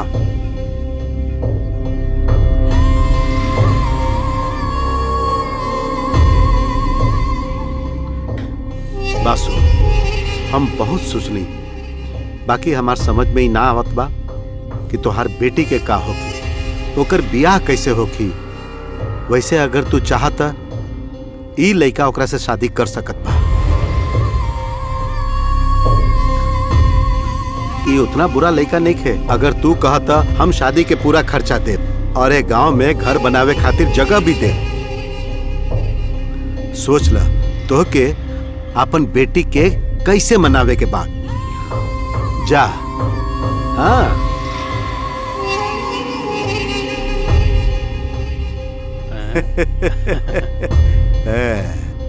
काबा। अरे साहब रहुआ अगर ए तरह करब, अरे तो वो कहीं के ना रही। चुप हो जा। तू का समझत पड़े, जे पैसा और ताकत से ना झुकेला ओकरा प्यार से झुकावे पड़ेला। और उ झुकी, मास्टर दौड़त रही, भागत ही रही। अरे साहब ऐसे ना होके के चाहिए। राजा तू जानू के बात सुन ले बा का? वो जो बाहर से आदमी आयल बा ओकरा से दूसरी शादी करी हो। अच्छा हाँ, हमनी जाए तो कोनो रास्ता निकाल लिया जाए ना, ओकरा के समझाए जा। हाँ मास्टर था उल्लू बना के चल गई। लेकिन मास्टर ऐसन करी ये हम सोचले ना रही। एकरा के का कमी बा, चक्कर चलावतिया। ऐसन बाप हवे मास्टर के साथ अपन लड़की के चक्कर चला। तोरा हम कितने बार समझावल रही बाहर मत जाए करा। पिताजी रउआ हमके मार काहे रहल अच्छा तरह से अपन दिमाग में बैठा ला। आज के बाद पढ़ाई लिखाई के नाम ना लेबू। बाकी हम कोनो गलती ना कईनी। उस दिन हम कहले रही कि वहाँ मत जाए करा। साहब जी के पैर पकड़ के तोहार बियाह के बाद पक्की कहले बानी। जरा बंदर जा।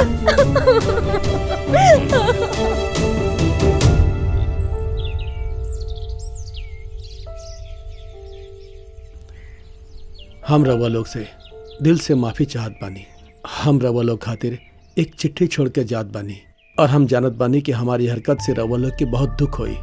हम और बसंती एक दूसरा से बहुत प्यार करेनी जा।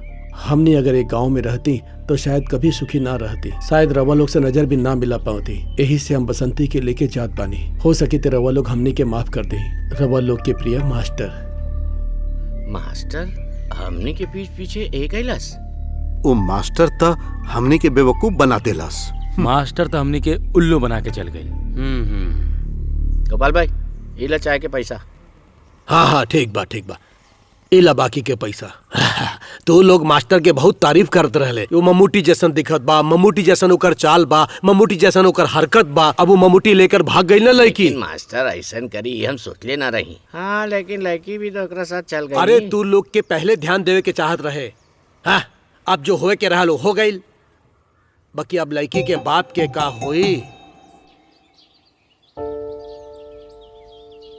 हमार बात सुनी, रउआ हमारा के चाहे कुछ कहली ओका कोनो फायदा नहीं खे। रउआ से सब लोग नाराज बा। पंचायत कमेटी भी रउआ से ज्यादा खुश नहीं खे। रउआ हमार बात मानी, रउआ इस्तीफा दे दी। इस्तीफा दिहल का रउआ खाना खा के प्लेट धोल जैसन काम लागता। मेंबर रउआ पे हम पे नाराज होके कोनो फायदा नहीं के। ई पार्टी फैसला ले बिया पार्टी। रउआ इस्तीफा देवे के पड़ी, हम कुछ ना कर सकीले। हाँ, ये पार्टी और पार्टी के लोग हमार ही बाड़न। हम डर कर इस्तीफा ना दे, बिल्कुल ही ना दे। रउआ इस्तीफा ना दे, दारू पी के लोग हल्ला मचाई, ओके कोनो फायदा बा का? रउआ इस्तीफा दे दी, ये सब के फैसला बा। हाँ हमू देखत बनी रउआ का कर ले। अरे सुनो, हाँ देख ले। अरे सुनो, इस्तीफा ना दे। हम जो कहा था नहीं। अरे सुनो, ओकरा के कोनो समझावा यार। नहीं कही तो कैसे चली यार? हम क्या कर सकीले? अरे सब केहू ऐसे ही कही तो हम हड़ताल के कैसे रोक पाए? हमनी के पंचायत के सब लोग मिलके ही फैसला कैले बा कि 15 नंबर वार्ड के मेंबर के इस्तीफा देवे के ही पड़ी। ये हमनी सबके फैसला बा। हमनी ओकरा खातिर ही आंदोलन शुरू कैले आई। रउआ हमार विश्वास तोड़ले बानी। 15 नंबर वार्ड के मेंबर के इस्तीफा देवे के ही पड़ी। ऊ गलत काम करत बाड़े, ये हमरा के मालूम पड़ल बा। यही से पंचायत के मेंबर के इस्तीफा देवे के ही पड़ी। ये पूरा पंचायत के फैसला बा। यहाँ के तरफ से ये मुद्दा आप सब के सामने रखल चाहतानी। ओकरा के इस्तीफा देवे के पड़ी। मेंबर कमाल के इस्तीफा देवे के पड़ी। मेंबर कमाल के इस्तीफा देवे के ही पड़ी। हमनी सब जब तक मेंबर कमाल इस्तीफा ना दी धरने पर रहब। मेंबर कमाल इस्तीफा दा। मेंबर कमाल इस्तीफा दा। इस्तीफा देवे पड़ी। वाला के हटा दो। काम करे वाला मेंबर कमाल इस्तीफा देवे के पड़ी। देवे के चाहिए। इस्तीफा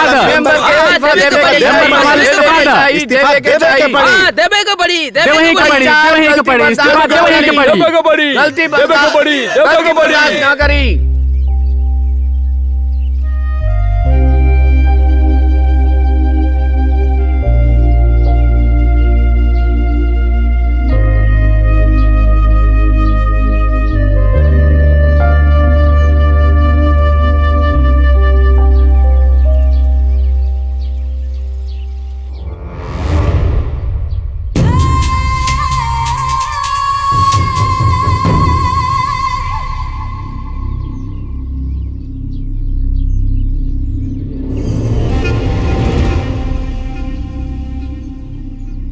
अब्बू भाई, तो के नहीं पता हम कितना दुखी बनी। उ मास्टरवा आखिर ऐसन काहे कैलस?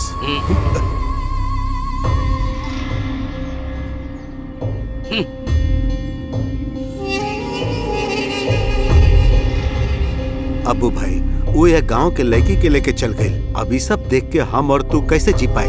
छे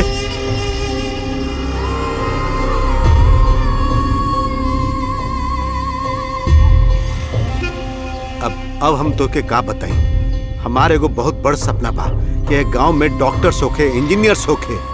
अब हम बिल्कुल सच कहता नहीं। हम चाहत रहे कि तू पढ़ा और पढ़ के बहुते बड़ डॉक्टर बन जा तू। बाकी भाई का हमार सपना सपना ही रह गए और अब्बू भाई डॉक्टर के जगह पर कुछ और बन गए। बस करा झूठा मकार लासर। हम जाना तानी जे भी हो रहा बा ओकर पीछे तू ही बा। तू हमरा के रोक ना पाई बा। हम परीक्षा भी दे और पास भी होगा, देख लिया तू।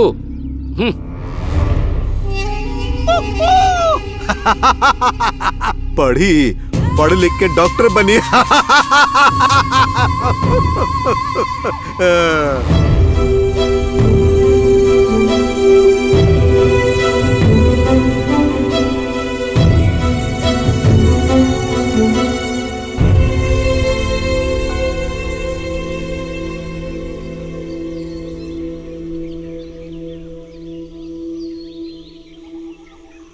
सुधाकर,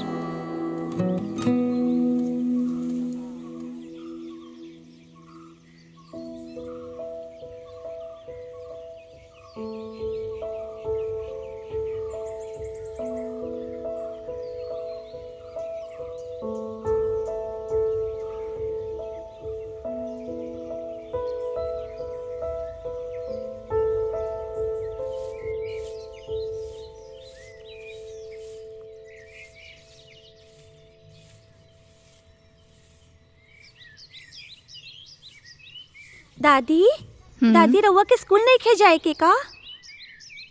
हम पढ़ के का करब बेटा, ऐसे स्कूल नहीं खे जात।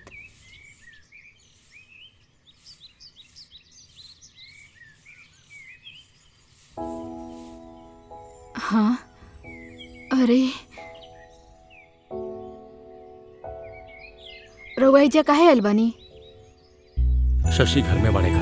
वो बाहर गइल बा, रउआ जा यहाँ से। अगर वो देख लेलस तो का कर ली? हमने के तो कोनो गुनाह नहीं कैले, अना तू कैले बाड़ू।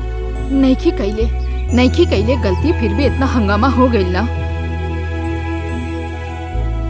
सोचा था नहीं हम कहीं दूर चल जाए, का तू हमारे साथ चल? आज हम इनकरा के ना छोड़ो। शशि का करत रहा? छोड़ा इनके। शशि हमार बात सुनो बेटा। शशि छोड़ दो इनके। शशि का करत रहा तू? छोड़ा बेटा। हम तो हर माँ है। माँ बाड़ू तू?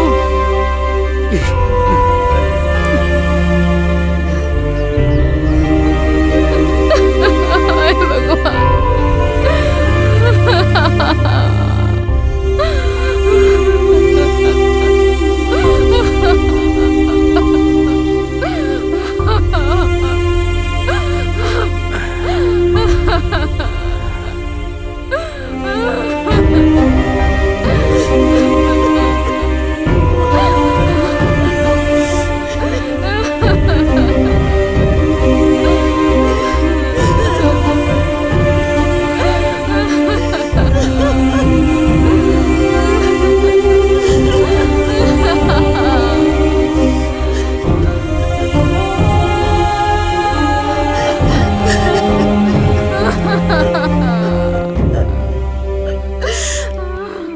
साहब वो तो कहीं का नहीं रहा।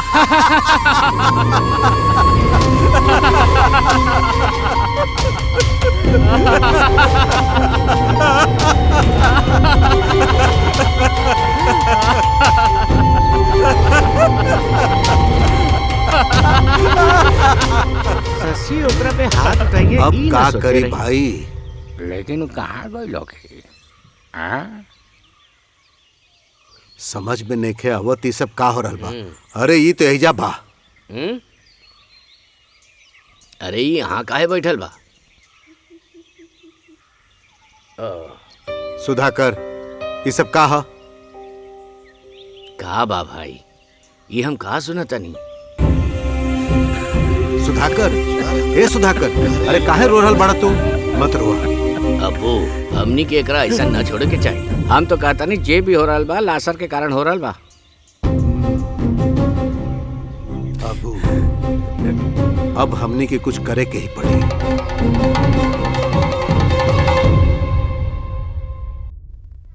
दादी दादी दादी ये दादी कहाँ चल गई ली? माँ दादी कहीं दिखाई नहीं खे दे का बा? कहाँ गई ली? हमके नहीं खे पता। चल हम पूरा देखत घर बानी। ढूंढ लेनी। माई कहाँ चल गई ली इतना रात के? माई बाहर गेट भी तो बंद बा। ई तो हमरा के परेशान करके रख ले बाड़ी। इंसान के चैन से बिना रहे देली। शशि माई कहीं दिखाई नहीं खे दे रहल। लागत बा कहीं चल गईली। एकरा के तो हम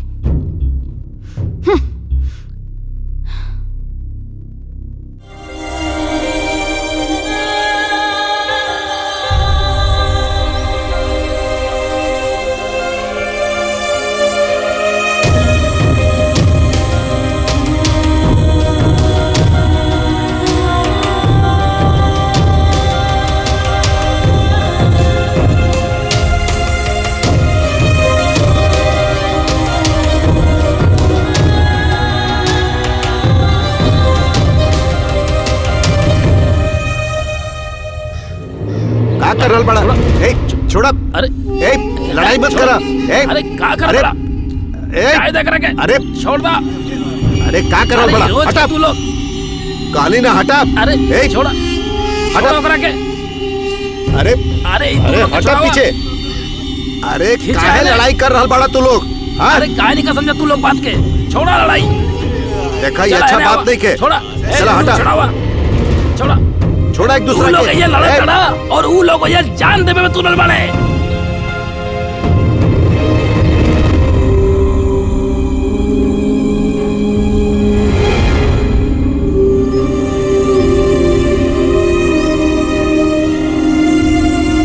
दिमाग खराब हो गया। अरे चला हटा यहाँ से, सब निकला यहाँ से। निकला चला सब निकला।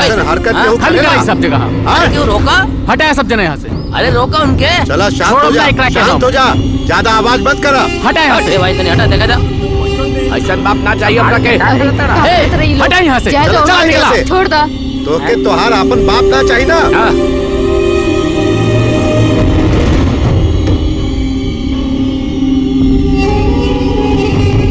ये गैला अपन माँ के लाडला बेटा।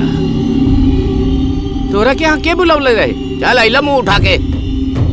सब खड़ा रहा हुआ। माई ऐसा मत करी, ऊपर आ अरे जाए। वाह, आज माई पर बहुते प्यार आ रहल बा। चला निकला यहाँ से। एकरा से प्यार ना करेलन मेंबर। ई तो ये औरत के यहाँ नौकरी बना के रखले बड़े और खा के मोटा हो गई बड़े। तोहरे जैसे लड़का ना चाहिए, जा यहाँ से। एजा केहू केहू के माई बाप नहीं खे। सच्चाई तो ही बा कि लोग के जायदाद के कागज चाहिए। अरे जा जा, तोरा जैसा औलाद होकला से तो बे औलाद होकले अच्छा बा।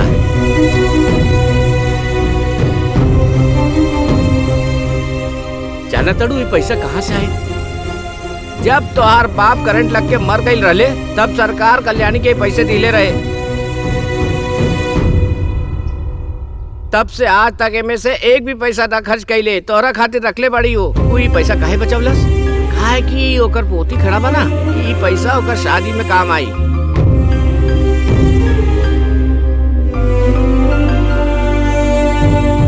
इला लेके जावा। दादी माँ ना, दादी माँ ना।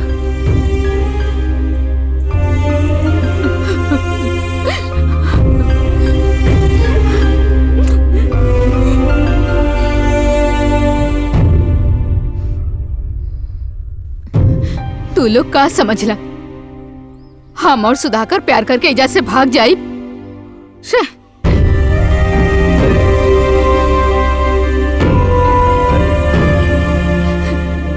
एके देखा, एक ही कहल जाला प्यार। बुजुर्ग भइला के बाद का तू लोग अपन बूढ़ा माँ बाप से तनी सभी प्यार करे लका? तू लोग के सिर पापन पड़ल रहेला और बूढ़ा माँ बाप के खुशियन के ख्याल तू लोग ना रख पावेला।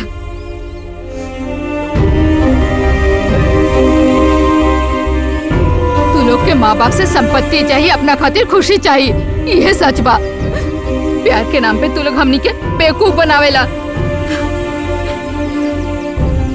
हम अपन सारा जिंदगी घर के सारा काम करत रही, बाकी तू लोग हमरा के तन को प्यार और सम्मान देला का? बोला ना।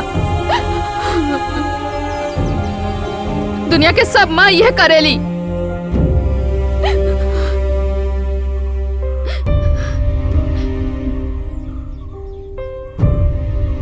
हम लोग आपस में सुख देख के बात करते रही। ए मैं गलत कबा? बुढ़ा गईला पे प्यार और मोहब्बत ना चाहेगा, बस तू लोग के जायदाद चाहिए। एक बार जायदाद मिल गई तो फिर कोनो काम के नहीं, है ना? इस जायदाद कमाए खातिर हमनी के कितना मेहनत करनी जा, समझ ले बड़ा। हाँ? हमनी के जिंदगी ये खत्म नहीं के भाई। हम और सुधाकर आगे भी दोस्त बनल रहब, अपन खुशी बांटब, अपन दुख साथे सहब, एक साथे चलब और साथे रहब। केहू के एतराज बा का?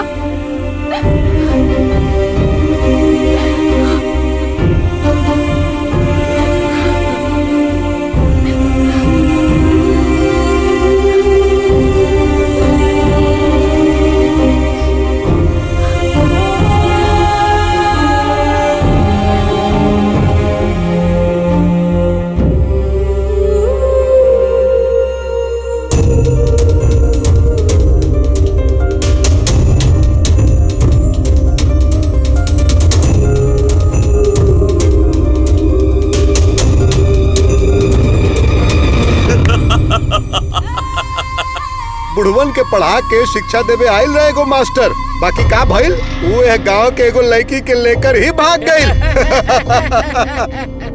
और उन्हें क्लासरूम में का भइल, सुधाकर और कल्याणी बुढ़ापा में मोहब्बत करे लगलन। जे लासर के बिजनेस बंद करे के बारे में सोची, ओकरा लासर कबो न छोड़ी, बर्बाद कर दी।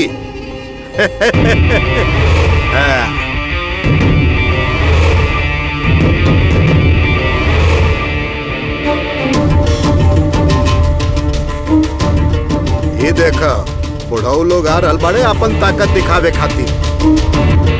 जा सबके मार के भगावा। अरे साहब चिंता मत करी।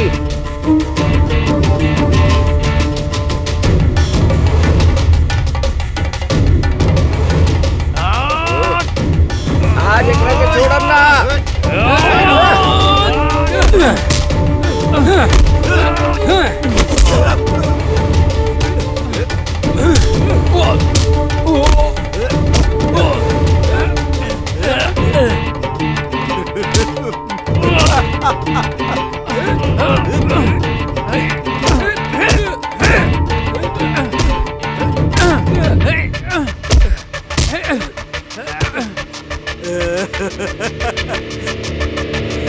शराब बनैबा, गांव में शराब बनैबा।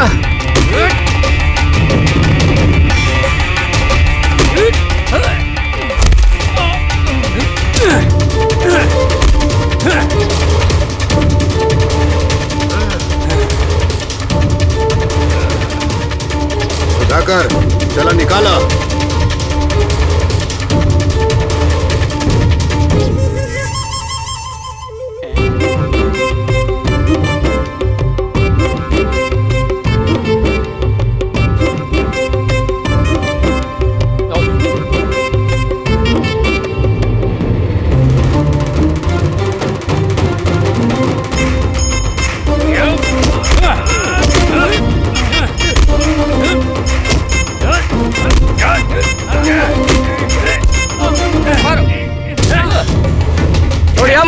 हमनी से पंगा लेबा, आज हमनी के ताकत तुमके पता चलिए जाई।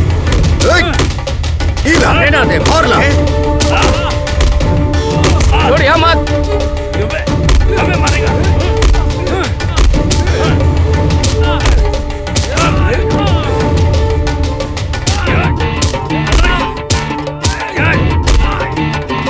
अरे भागा भागा भागा भागा, अरे भागा, निकला यहाँ से।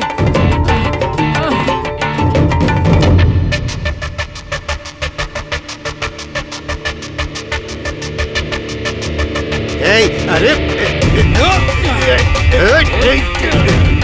आज हम तोरा के ना छोड़ब। खेल खेल लेला तू। अब तुहार सारा खेल बंद। अरे आज हम तोरा के ना छोड़ब।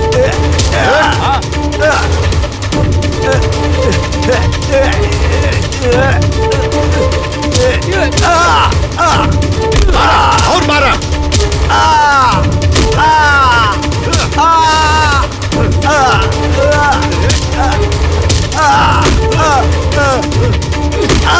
गंदगी फैला लेला तू।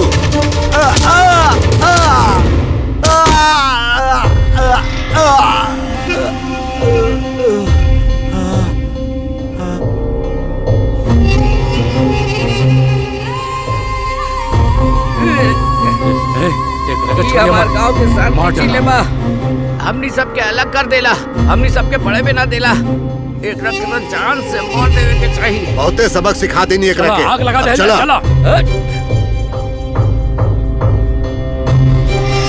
आग लगा दा ये सब शराब के कारखाना में। आग लगा दा, जला दा।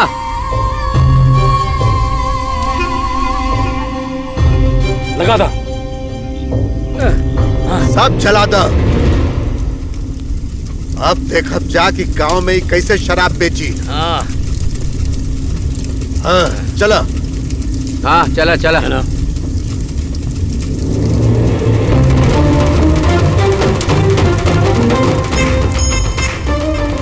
हम तो पहले कहले रहनी कि ऐसा लोग गांव में रही हन त गांव में केहू के ऊपर कौनो अन्याय ना होई, सगरी समस्या ही खत्म हो जाई। सब लोग 10वीं के एग्जाम भी देले और पास भी हो गए।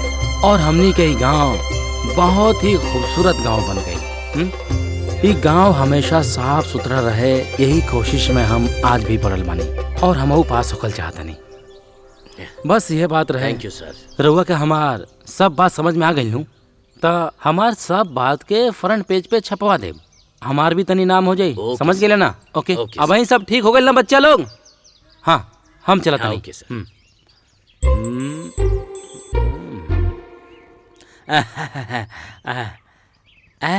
बच्चे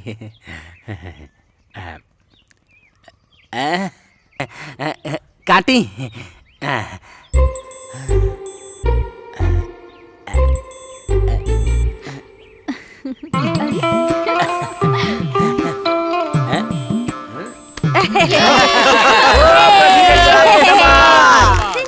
आओ आओ।